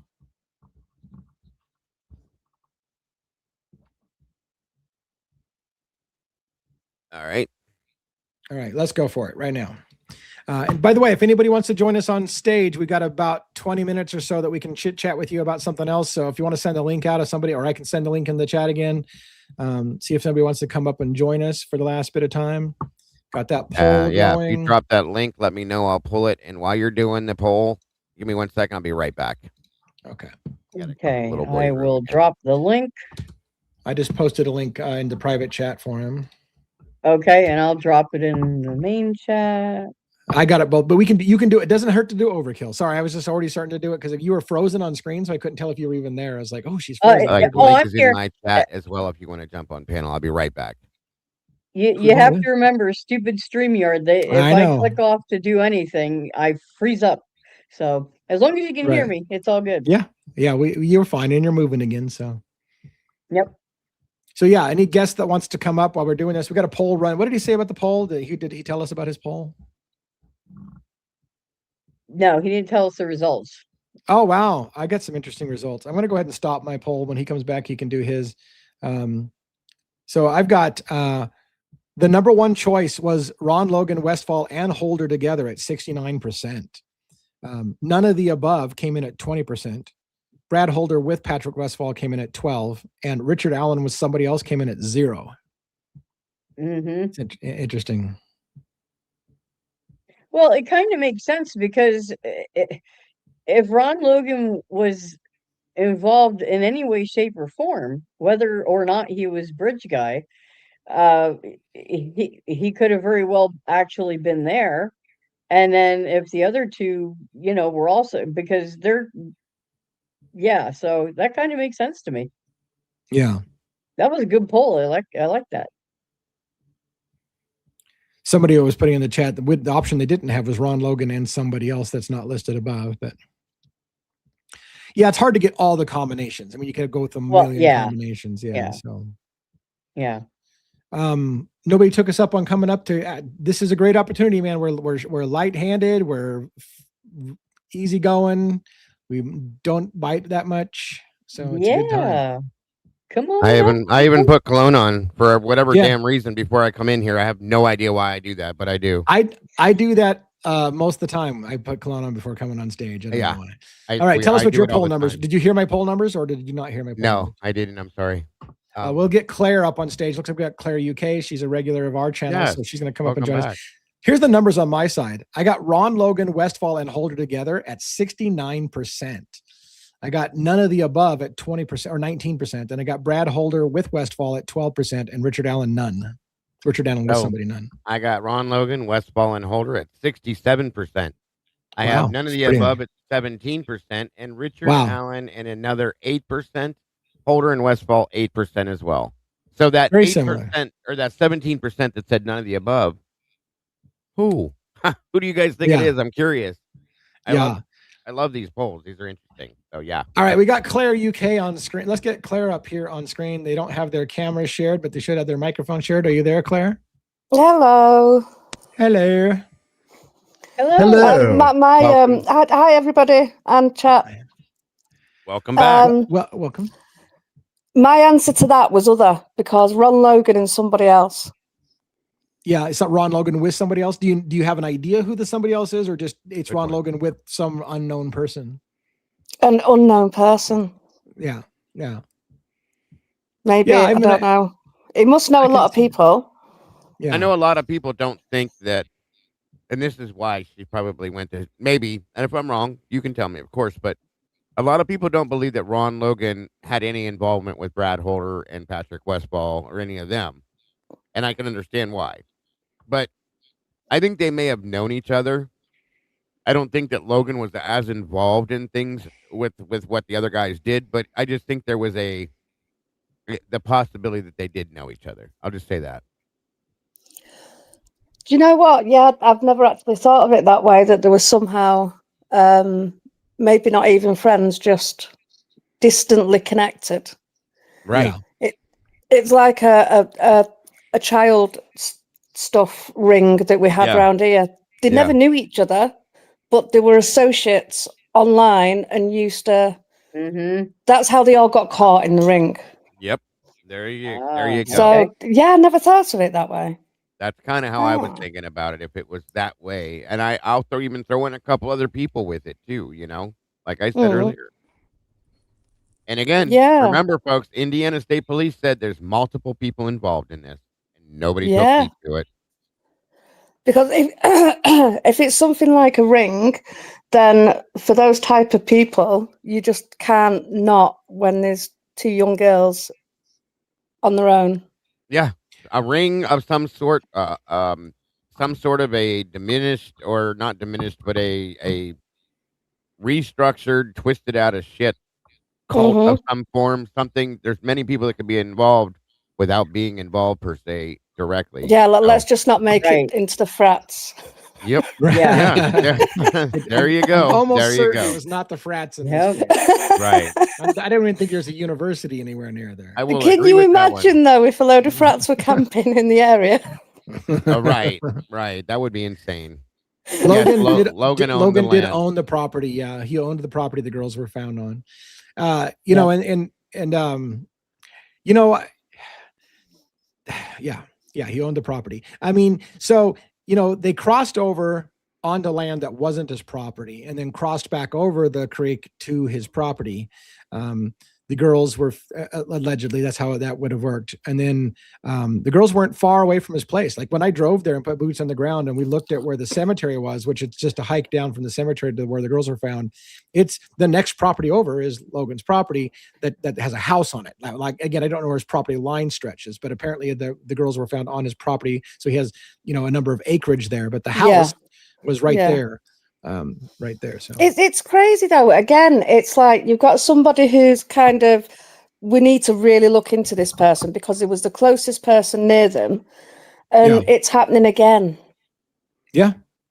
Again and again and again, because the way that I've always seen things growing up to do with crime is it's the person who found them, the last person to see them. Those are the two people that you look at first. Right. And this just seems to have not happened at all. Yeah. Good point. You said, you know, you've mentioned many times that they originally said the Idaho State Police said, or not Idaho, Indiana State Police said multiple people were involved. What was their basis for coming to that conclusion early on? Did they say? I believe that it was because of everything within the crime scene. There were two victims. They just figured it couldn't have been done by one person. The way they looked at it, they believed that it had to be multiple people, and I agree with that. Somebody tell me why they didn't search any of the buildings on Ron Logan's property. Didn't they come to his property afterwards with a search warrant and take guns and stuff from his place? Afterwards, yeah. Why didn't they search anything the night of? Yeah, right.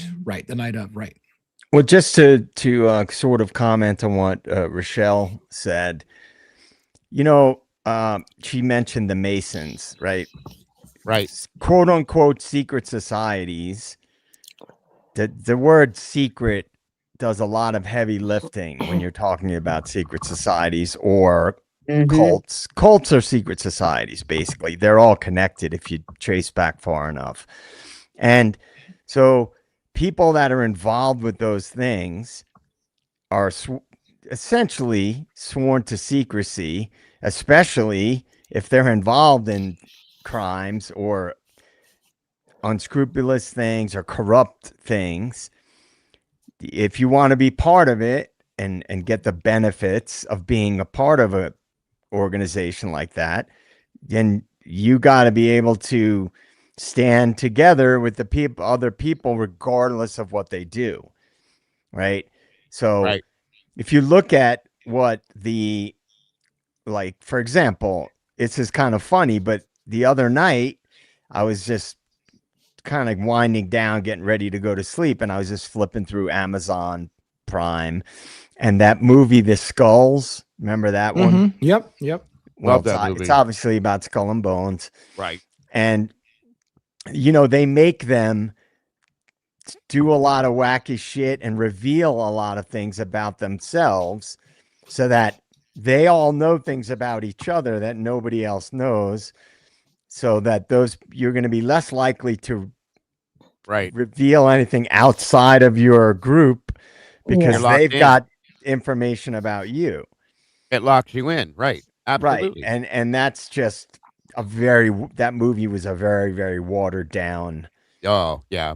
Definitely. The scale of it was watered down, but it was pretty accurate in a lot of ways. There's really a lot of politicians, judges, etc., and so on. So Rochelle's point, the secrecy element of it, if there was a cult involved or the Masons, let's just say. Interestingly enough, with the Masons, you had the lead prosecutor on that case and Mr. Holder in the same Masonic temple together and group. So I'm just saying, guys. And if you look into the Masons, if you go back, way back to the origins of it, a lot of people over history, including going way back in history, have said that there was Satanism was connected to a lot of those older secret societies like the Illuminati and Freemasonry, and there is oftentimes connection between them because there's a segment of the Freemasons. It's called the Illuminated Freemasons that were co-opted by the Illuminati at a certain point in parts of Europe. So the secrecy, I guess the main point I'm making is that if there was a group like that involved, they're not talking. No, they never will. They're all protected. Yeah. That ring that got done around here, it was said in the newspapers that there might have been a connection to the Stockport Masonic Hall, but all of a sudden, that article disappeared and nobody ever looked into it. Surprise. So it's pretty fascinating. Like, I never studied the cults stuff much, but if you dig into secret societies, it's there. I mean, it's if you trace it back far enough, there's a lot of overlap. Damn, Nathan, that's one hell of a marriage. Yeah. Right, JJ. Right. That's crazy. I know someone who's married to a Mason, and she said which is true, he can't tell her about it. It's a secret. She's in a sorority, so she can't tell him stuff either. One hell of a marriage they got going, Good God. Come on. I worked for the government with a security clearance. There was stuff I can't tell my wife either. Like, so, but I do get it. Like it's kind of funny, but yeah, the Greek life and the secret societies. Yeah. It's common for them to take oaths to each other and not tell on each other's secrets, and so.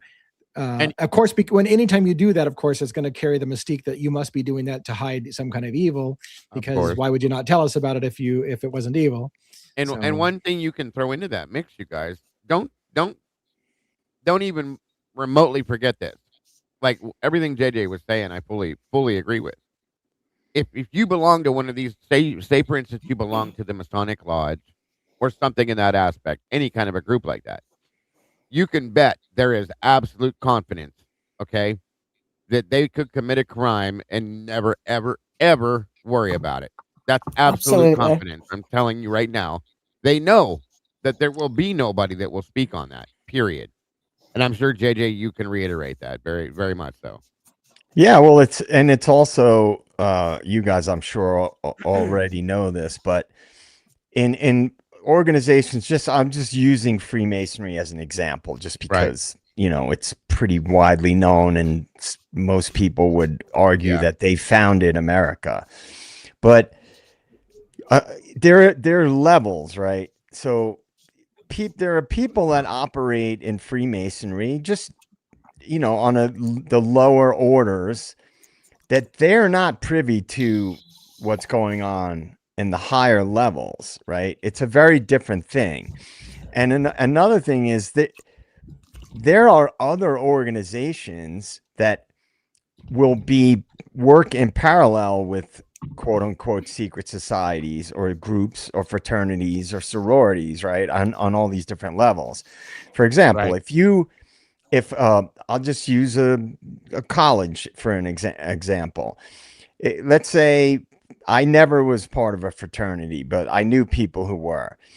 If you are friends with people in a fraternity and you may be involved in stuff that could benefit that fraternity, they'll give you a little more access, right? Hmm. So I've told this story before, but like when I was young, I didn't know anything about fraternities. I never had any. I went to college originally for 2 years just for sports, to wrestle. I didn't go right to a 4-year school. So there were no fraternities or sororities, but we were located not far from Rutgers University, where I did know people that were in fraternities, a couple of close friends. And at first, my friends were like, "Oh, stop by. We're having a fraternity party." But you have to come after a certain time because before that, it's just the brothers, right? They have a little pregame sort of thing before the parties. And I would go to the parties, but you could tell the dudes that didn't know me did not like me being there. Like you could tell it was obvious they didn't like me being there. And then once they got to know me and I had some use to them, then I could pretty much go anytime, any party, because I used to throw crazy parties that they would all come to. So I had something that they could benefit from. But in the beginning, I was naive. I was like, no, why do they seem like so pissed off that I'm here? Because I'm not part of their group. And they don't like people unless you're women they're inviting to the party. They don't want dudes that you don't know hanging around their fraternity parties. I wanted to take I mean, I hate derailing a conversation, but I also hate ignoring a pinned comment that we pinned up. We had, I don't know where it went. Somebody unpinned the comment, but here it is, I think. I did want to answer the question because when my mods pin it, the idea is that we'll talk about it and answer it. So my summary, and Dago can correct me if I get it wrong.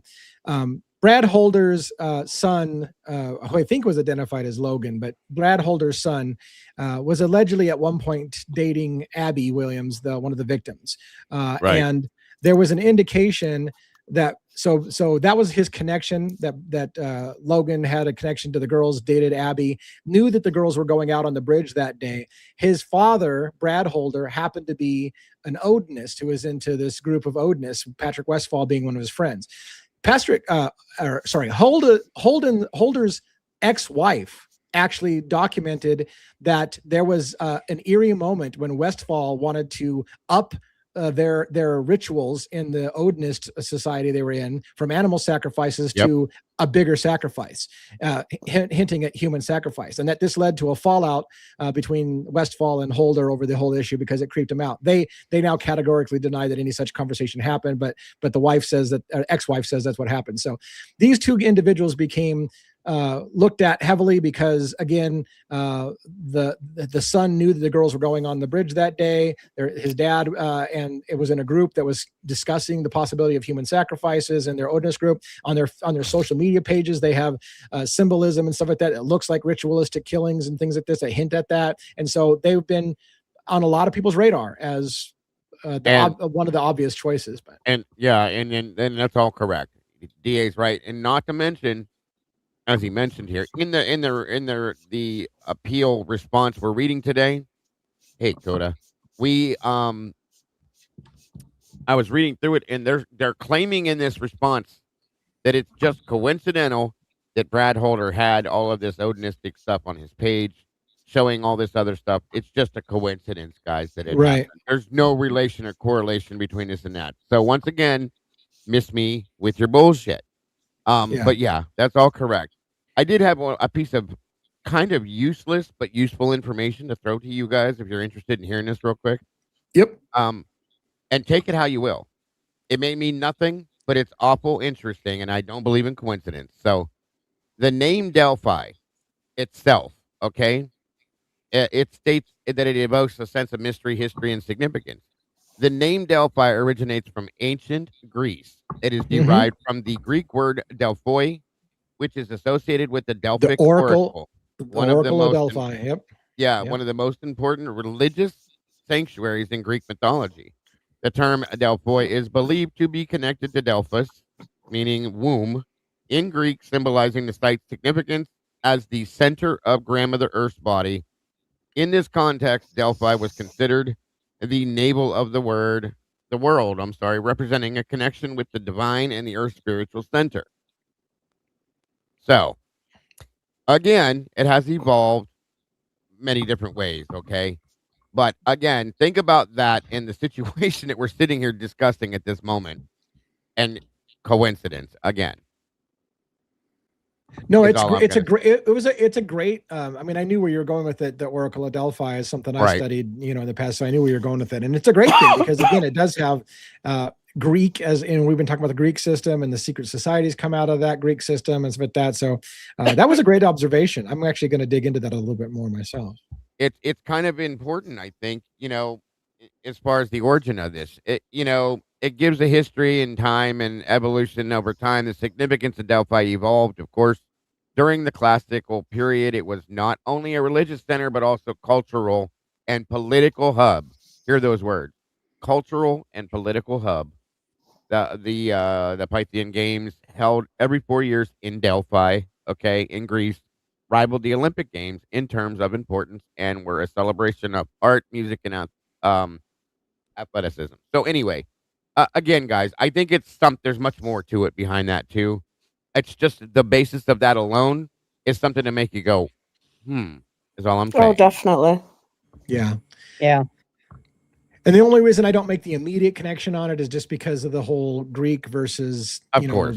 Nordic religion is kind of it's a different religious system. So I was trying to see if there's anything that bridges it. Like a lot of times in mythology, some of the gods branch over to others, like the Romans and the Greeks would have gods that they kind of interchanged and stuff like that and just named the gods differently. Well- So I was like, well, I wonder if there's any bridge over between Nordic religion and People and like Greek. people like to change things and make things form and fit to their likes too. So just think about it. Just like they did with the Odinism that was being practiced in Delphi was not particularly Odinism, folks. It was more along the lines of heathenism, as it was called, and a very twisted version of that religion. So take it Yeah. for what it is.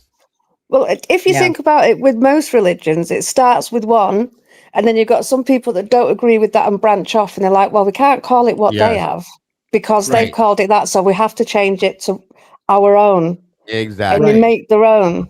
But it's still Yes. the same as the other one, but they've just changed it a little bitty bit. Yeah. And they add things and take things away, and Yeah. they've darkened it in a lot of ways and twisted it into their own liking, which makes sense. Yeah. Good observations. Any other questions or comments that you want to ask while you're up here on panel, Claire? Right, one thing, because I've been talking to a friend from university about plea deals, and she says a lot of the plea deals, it's not just to save the money and the time, it's because nobody actually loses. For the statistics of that one person who's either for them or against them, there's no loser. Yeah.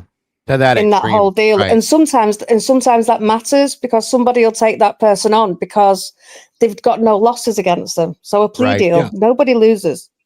Right. That's a good point. Yeah. Very good point. Yeah. I mean, prosecutors want no losses on their record, especially if you're if you have aspirations of getting promoted to a district attorney or to a governor someday or whatever. Your record, losing things for whatever reason, we in society don't seem to want to promote people who've lost something before. We only want to root for winners. That says something about society as well. But, right. Anyways, which is interesting. Speaking of, if you follow my channel, pay attention coming down the road. I'm going to be looking in, like I said, I have access to Bill Thompson's previous cases. That's going to be interesting, is all I'm going to tell you guys from what I've seen thus far. quite interesting. I'll say that. So How do you Yeah. guys choose judges over there? Do you have to choose non-biased ones like over here? No, Because if they no, have to, if they live in the area of the person, or if they know too much beforehand from social media or mainstream media, to choose another judge from however far and wide of the country. I wish. yeah. Do you not do that? No. No, we've got a complex system. In some places, like the Supreme Court, the judges are essentially like appointed by somebody, but they get voted on. A lot of times, it's usually elected. Judges are elected officials, and they run for office, and they run for the position, and then people vote on them. So there's a aspect of believing that the people picked the judge, kind of thing. But Right.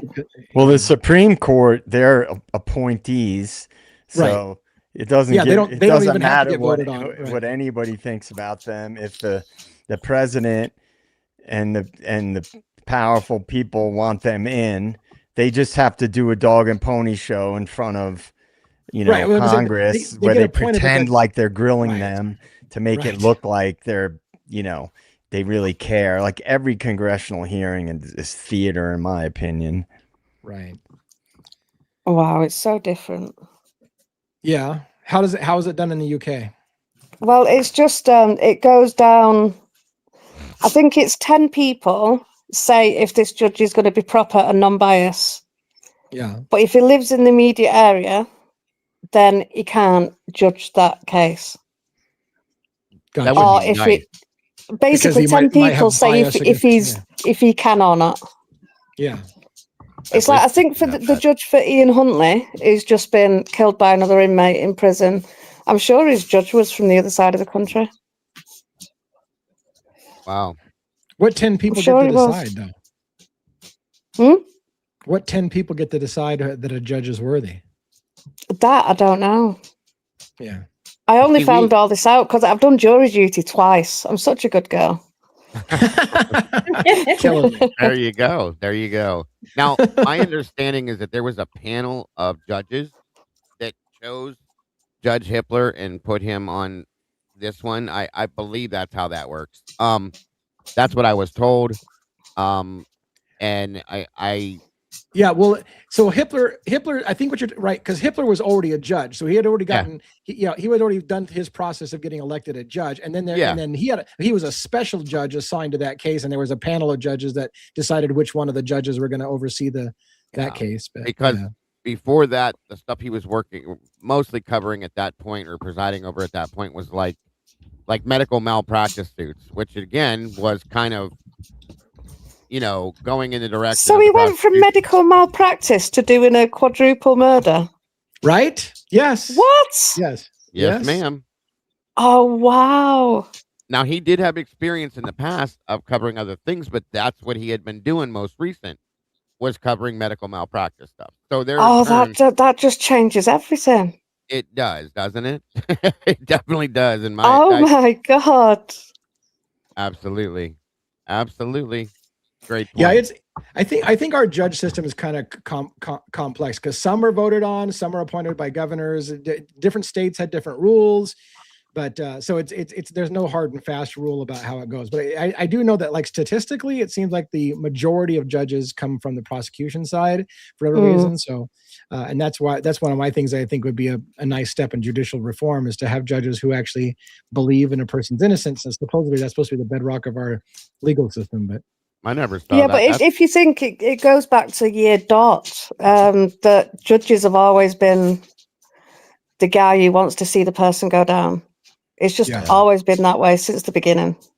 Yeah, I was told that too. Rochelle Fiscus says that Hippler is on the board, and that's what we were made to understand that he was on the actual board that chose him. he was on the board that chose which one of them was going to do. Yeah, he was on the board that actually picked the judge that goes. And then he pulled, and then the first day we meet him, I don't want to start with a mistruth and tell you I'm happy to be here, but you picked yourself, you idiot. So shut up. Sit down. I know. Half the time he looks bored and picks his nose. Yes, very much so. And I did not know that, Rollo. Did you guys hear that before? That's interesting. Rollo Bonov says, by the way, did you know that the Brad Holder and his Odinist group are part of the group that led the insurrection, the thing in Washington. The January 6th insurrection Yeah, thing. I think that's what he's talking about. The whole Trump thing. You know that they what? had. I remember a holder's name in there. Hold on. There were Hold on. images, and Rolo saying, yeah, right there, that there were images of them on a news article from earlier that day, previous protests. That is insane. Good info, Rolo. Thank you, bro. That's crazy if that's true. And I'm Wow. not saying that it's not. I'm just saying that's wild. Well, you know, one of the things too that you guys might also be aware of is that there's a long and storied history of U.S. intelligence using other groups for their own whatever agendas they have. So, like, it goes way, way back to, you know, that the CIA colluding with the mafia and other groups like as in with Dark Alliance, where they were using people to run drugs and guns, you know, for certain operations. So there's like whenever I hear about a cult or a quote unquote secret society, if it's something that's larger, like I don't know how big Odinism is, but it's pretty well known. So I'm assuming it's not a small localized It's quite big over organization. here.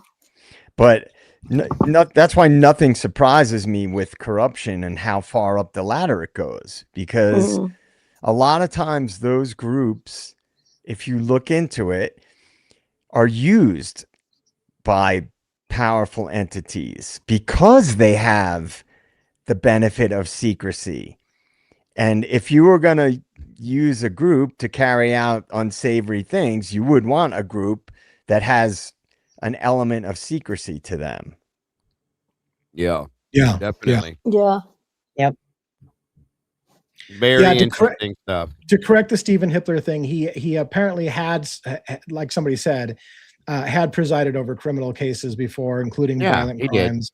But he was working in medical malpractice. That was his most recent stuff. Yeah. And he was not, and which is interesting to me, he had never presided over a death penalty case. Yeah. So What did he do then? Just wake up and say, "Oh, I'll just do something massive today." Well, the whole case was, excuse the phrasing, but fucked, because he had never presided over a death penalty case, and the prosecutor did not believe in the death penalty nor support it. How the hell does this work out this way? Tell me, somebody. Yeah. It just insane. doesn't. So something's gonna happen. I don't know. It's just too quiet. It's like silence is speaking so much, but we don't know what it's saying. It's coming. Isn't that Well, right, Coda? Yeah.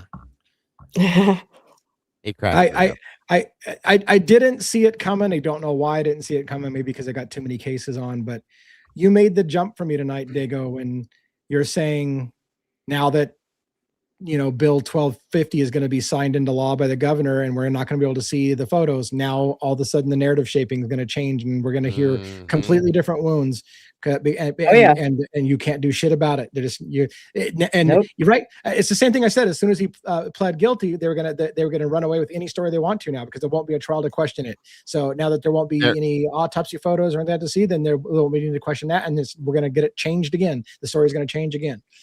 And here's my thought on this. This is all by design. Understand, in my opinion, I believe this is truly and honestly all by design at this point. And that's, they're going to work their way through it and into it and try to shut it down the best way they possibly can, just by what I just said.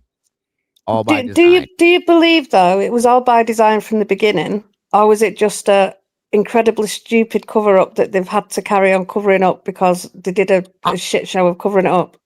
I'm with the. I'll just answer. I'm with you on the latter part. I think they had no idea this was going to be as big as it was, and it was a progressive slope of once you're in for a penny, you're in for a pound, as the saying goes. Once they made one cover up, they had to keep going to cover that cover up, and then they had to go to cover that cover up, and I think it's just that for me. But yeah, I'm on that side. What were you going to say, Dago, on it? Now, I think it depends on how you see it. If you see this cover-up beginning before the murders, there's a difference. other besides the cover up starting after the murders. Okay. Now, in my opinion, the cover up started after the murders. This is just my opinion, and I believe that it was by design from that point forward. Yes, I do. Yeah, and there are some people, we don't have time to do it because I usually try to keep this to 2 hours, and I want to stay to that for many reasons. But there are those who say this could have in part been designed to launch Othram's career, to do whatever. And if you go to the point of it was designed to launch the career, then you have to ask yourself, did anybody plan something to happen so that the end result would come up with what you wanted to get the end result to be? But then you have to say, again, you have to get sociopaths involved, people who are willing to kill people just so they can get their company on the map or whatever. And I'm not saying Othram in that case. I'm just saying there are people who will say the end result shows they knew this was coming from the very beginning, and this was all planned to get the end result they wanted, which is some oppressive laws passed and some new people in place and some big money and all that stuff. But I can see it being designed from afterwards, after the first cover up of the whole town would have been knackered if they would have known that students are killing students. Yeah. Absolutely knackered. And they couldn't have that. Yeah. Well, and after then, it's definitely a design. Yeah. So go ahead, JJ. What were you going to say? Well, one of the things I was going to say is it's also, in my opinion, it's very possible that they were already trying to launch the surveillance related technologies in that area because they're doing it everywhere. Yeah. And this is not something that just popped up yesterday. They've been forwarding that agenda for a long time. Whitney Webb's talked about it for a long time. So if they were already trying to forward those agendas and there were things in place going on in that area already, it's, the chicken or the egg thing, whether or not they use the crisis to try to forward those agendas or not. But who knows? It's hard to say. But one thing for me that I've said all along, there seems to me to be more evidence of an operation involved than not. Because you can use that logic to explain so much of the bullshit, the inconsistencies, why the witnesses the surviving roommates weren't even pressed about their stories that were largely inaccurate, so to me, when there's like an obvious collusion going on to stick with this one story, including books being written that push this narrative, the mainstream media all being in lockstep, all the shadiness surrounding things that weren't looked into, to me that points to an operation, in my opinion. Now, I don't think it's out of the question that an operation was carried out to forward agendas, because to me, it's done all the time. So that like literally it's done, and it has been done throughout history all the time to forward agendas. So I guess it has to do with what I've been aware of and the way that I view things. Rather than just looking at it as a true crime case, I look at it as like, I believe this was an operation. Now, I don't know. I can't obviously provide any much specific information because most of us have just only gotten the information that we've been told and what we've looked into. But carrying out an operation to forward larger agendas I wouldn't even bat an eye if we, in 20 years, we found out that that's a whistleblower came forward and that was the case. Wouldn't surprise me in the slightest bit. Yeah. So, I mean, go ahead. I was just going to say, if you want to add to that first, I understand. There was another piece of information about Idaho I was going to throw at you that I thought was real interesting. It just kind of came go out ahead. a little bit ago. So you guys all know about the lawsuit with EWE, the whole where they're records requests and stuff like that that's being denied here and there and all over the place. The ones that are getting pissed off because they can't get FOIAs. Yeah. So Kathy's Indie Zone is another channel I've been telling people repeatedly to go check out, subscribe to, because she puts out a lot of information, explains things within the documents and lawsuits and stuff. So Interesting enough, I'm just going to read a piece of a transcript to you about something that I just read that I think is very interesting. Okay. Mhm. So it says, withheld information EW Media has sought via official public records requests concerning the Idaho 4 investigation into the crimes at 1122 King Road and specifically investigation material.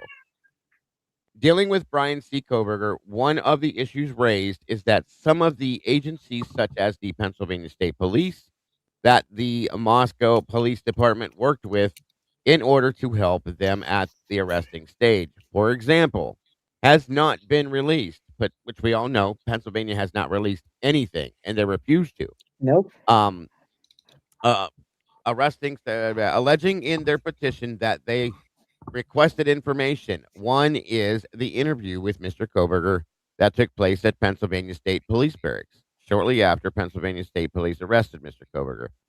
Not because of anything that he had done wrong in the Commonwealth of Pennsylvania, but because they were assisting the MPD department. And that arrest happened in the early morning hours of December 30th of 22 in Monroe County. 1 minute. Sorry, you guys, I have to move it up.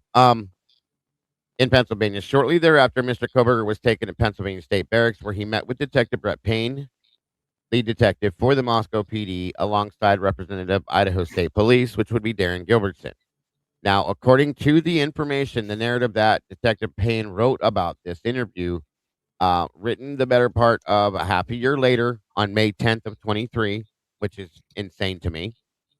He's describing the fact that on December 29th of 22, ISP Detective Gilbertson, Federal Special Agent Shirley, and he arrived in Albrightsville, Pennsylvania, in preparation for the service of the arrest and search warrants for Koberger at his family's residence at the address redacted. We all know what that is. 1 minute here. In Albrightsville, Pennsylvania. After several coordination meetings, Gilbertson, Special Agent Shirley, and I drove to Pennsylvania, so on and so forth, blah, blah, blah. I'm trying to get to the point here. The date of the travel is December 29th. This is the date the criminal case was opened. Okay.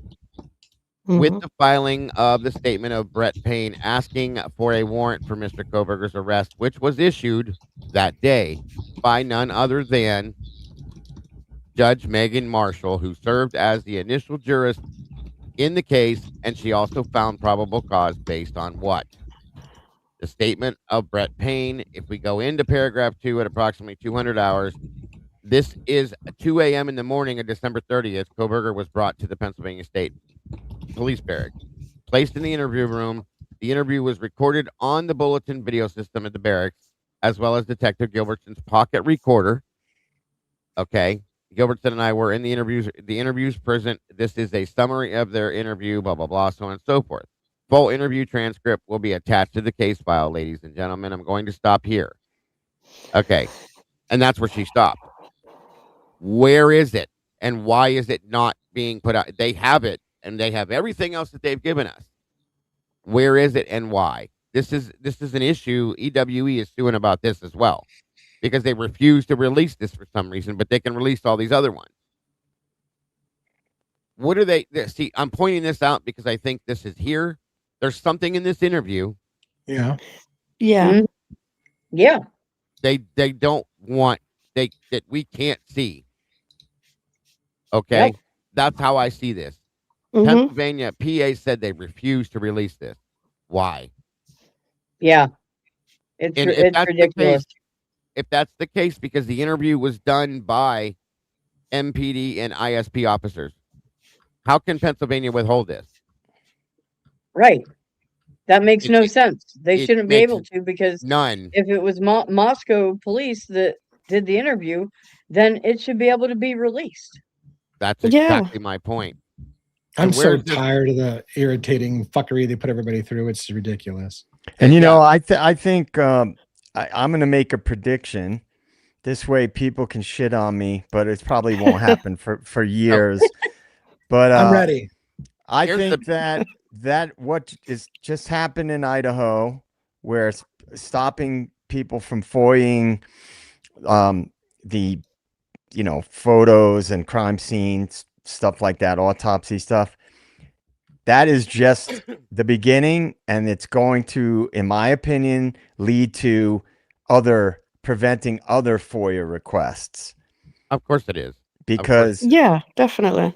and again, I'm sorry to sound like a broken record, but I always say, don't look at the crime itself. Look at what happens as a result of the crime. If you want to, because what happens is most people look at things in terms of weeks, months, maybe a year or two. The power structure does things, they look at things decades in advance. They have agendas that go decades down the road, and it's always been that way. So I always try to look at, well, what happened as a result of this case? What legislation was passed? Or how has the public opinion shifted as a result of certain cases, or just high profile events in general?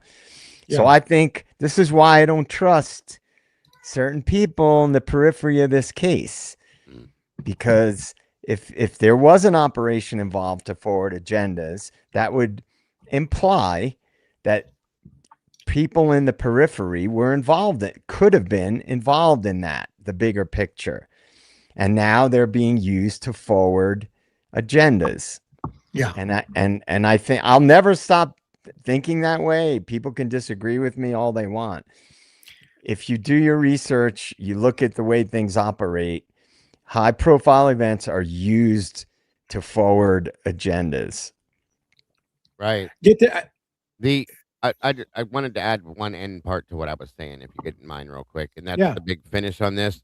The point to that whole thing I was telling you real quick, was that the video and audio and transcript of this interview was stated in the document as added to the case file. So in turn, it implies or very strongly suggests that the video and audio interview of Mr. Koberger has Is been in there. the case. It's been in the case file since at least May 10th of 23, you guys. Where Oh, the wow. fuck is it? Where is Right. it? We can't. Why are we can't not hit it. seeing it? Right. We won't be able to get a hold of it, but it's there. Yeah. But it's been there. It's there actively. All they have to do is release it so we can see it, but they refuse to do it, which tells me there's something in that video that absolutely goes Yep. completely against the grain of Yeah. what Yeah. happened in this I bet investigation. you he'd Of look course. sympathetic. He'll look like he didn't do it, and they don't want you to see that. Well, no, it may be Right. more than that, Lee. That's at the very weekend of it. Yeah, it could be Right, something else that was said or done that we're not supposed to see, in my opinion. Well, if there was a handler involved, and it was related to national security, they're never going to let that go. Of course, but it exists. There's my biggest issue right there. They can never tell us it doesn't exist because it's right there. Okay, and 100%, I want to see it. I So do. I want to see it. don't they have to give a legal reason why they won't release it? They haven't yet. They just said that Pennsylvania doesn't have to because of their law or some dumb shit like that. What? So I'm gonna. I want to wrap up for the night, but I want to end with just an example that happened to me today. So I submitted a public records request to a coroner's office in Washington State, Whitman County, and so now I can send a certified letter to them, but they ask me, please submit your request via our web portal, which a lot of places do that. They want you to do it, and it sucks because they can't legally force you to use whatever they want you to use. Right. But they ask. So I use their web portal, and their web portal gives me an email address, and it gives me a form I have to print out in PDF. So I printed out their form in PDF, and I filled it all out, and I sent it off today to the email address they got me. I got not bounced. I got a rejection letter from their email saying, we received it, but we don't accept it because you sent it from Office 365.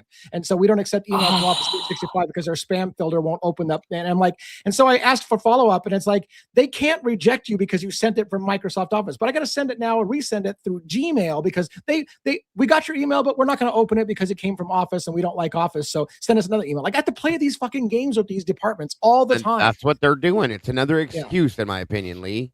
Another excuse. Maybe because Gmail, it's not as secure as Office. It's like you can. Right. I think with Office you can hide where it's coming from, and they want to Yeah. know who's sending it.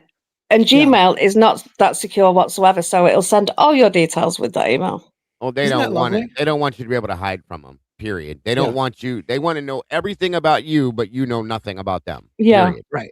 Right. Yep. All right. Well, Claire, thanks for coming on the show tonight. I'm going to go ahead. Oh, and you're welcome. Thanks for having me. Yeah. Have Always a great good one. to hear from you. Thanks, Claire. All right. You. Good night. All right, guys, let's go around the horn. We're a little late closing tonight. I don't want to go too long. So let's start JJ, Dago, Robin, and then I will close this out for the evening. Good discussion tonight. We went all over the place, as we usually do when we don't have a roadmap, but we seem to do better without a roadmap, I think, sometimes. So JJ, what do you got for closing?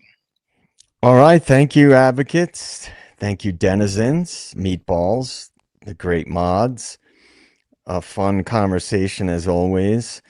And remember, kids, just volunteer your DNA to Othram Labs and get your digital ID and central bank digital currency ready, because you want to be a good citizen. And it's for the greater good, and it's for everybody's safety. So with that, good night, everybody.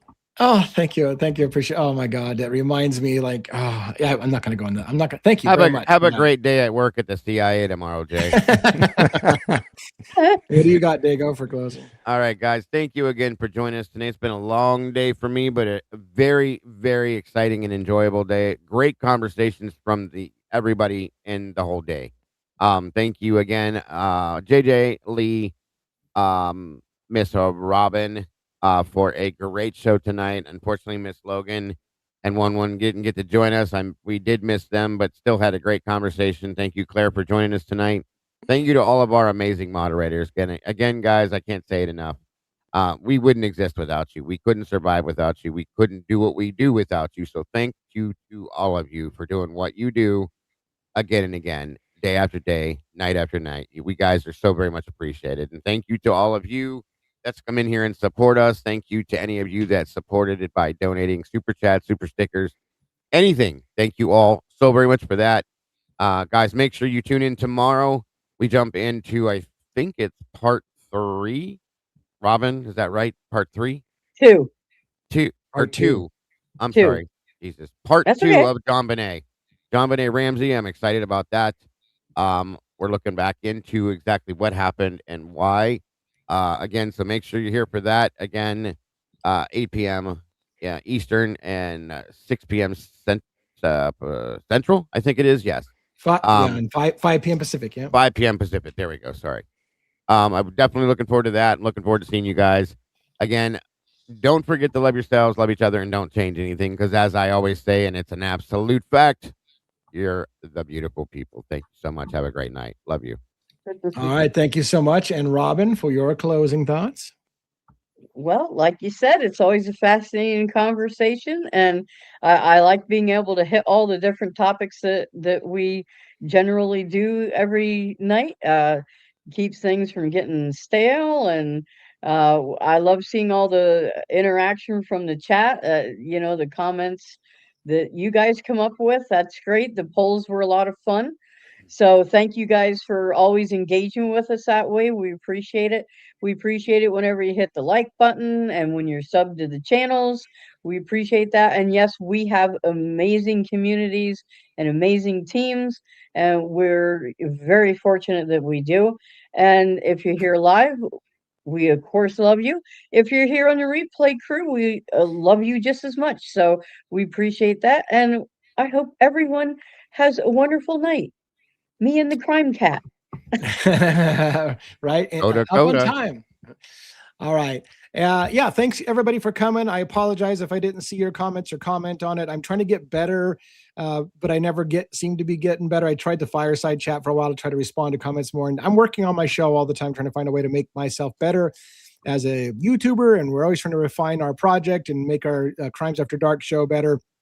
So thank you for the mods, Amanda and Essie, and sometimes my wife when she's here, but she wasn't here tonight. She had another obligation. Thanks for, do we have other mods other than the 3 of those? Like that might be it for us right now. So thanks for supporting the show. There's a lot of people that go unspoken and don't get thanked enough. There's a lot of people that don't get thanked enough. So thank you all for making this a great thing. It's been a great year for us. We're moving into year 2 now. I feel like good things are on the horizon. So stay tuned and check them out Sunday night. I take Sunday night off so I can do some other things, but they got great stuff coming on for Sunday for the JonBenet Ramsey stuff. And then I'm back on Monday. And so we will see you all later, hopefully tomorrow night for the show. See you later. Good night, everybody. Good night. Have a great night, folks.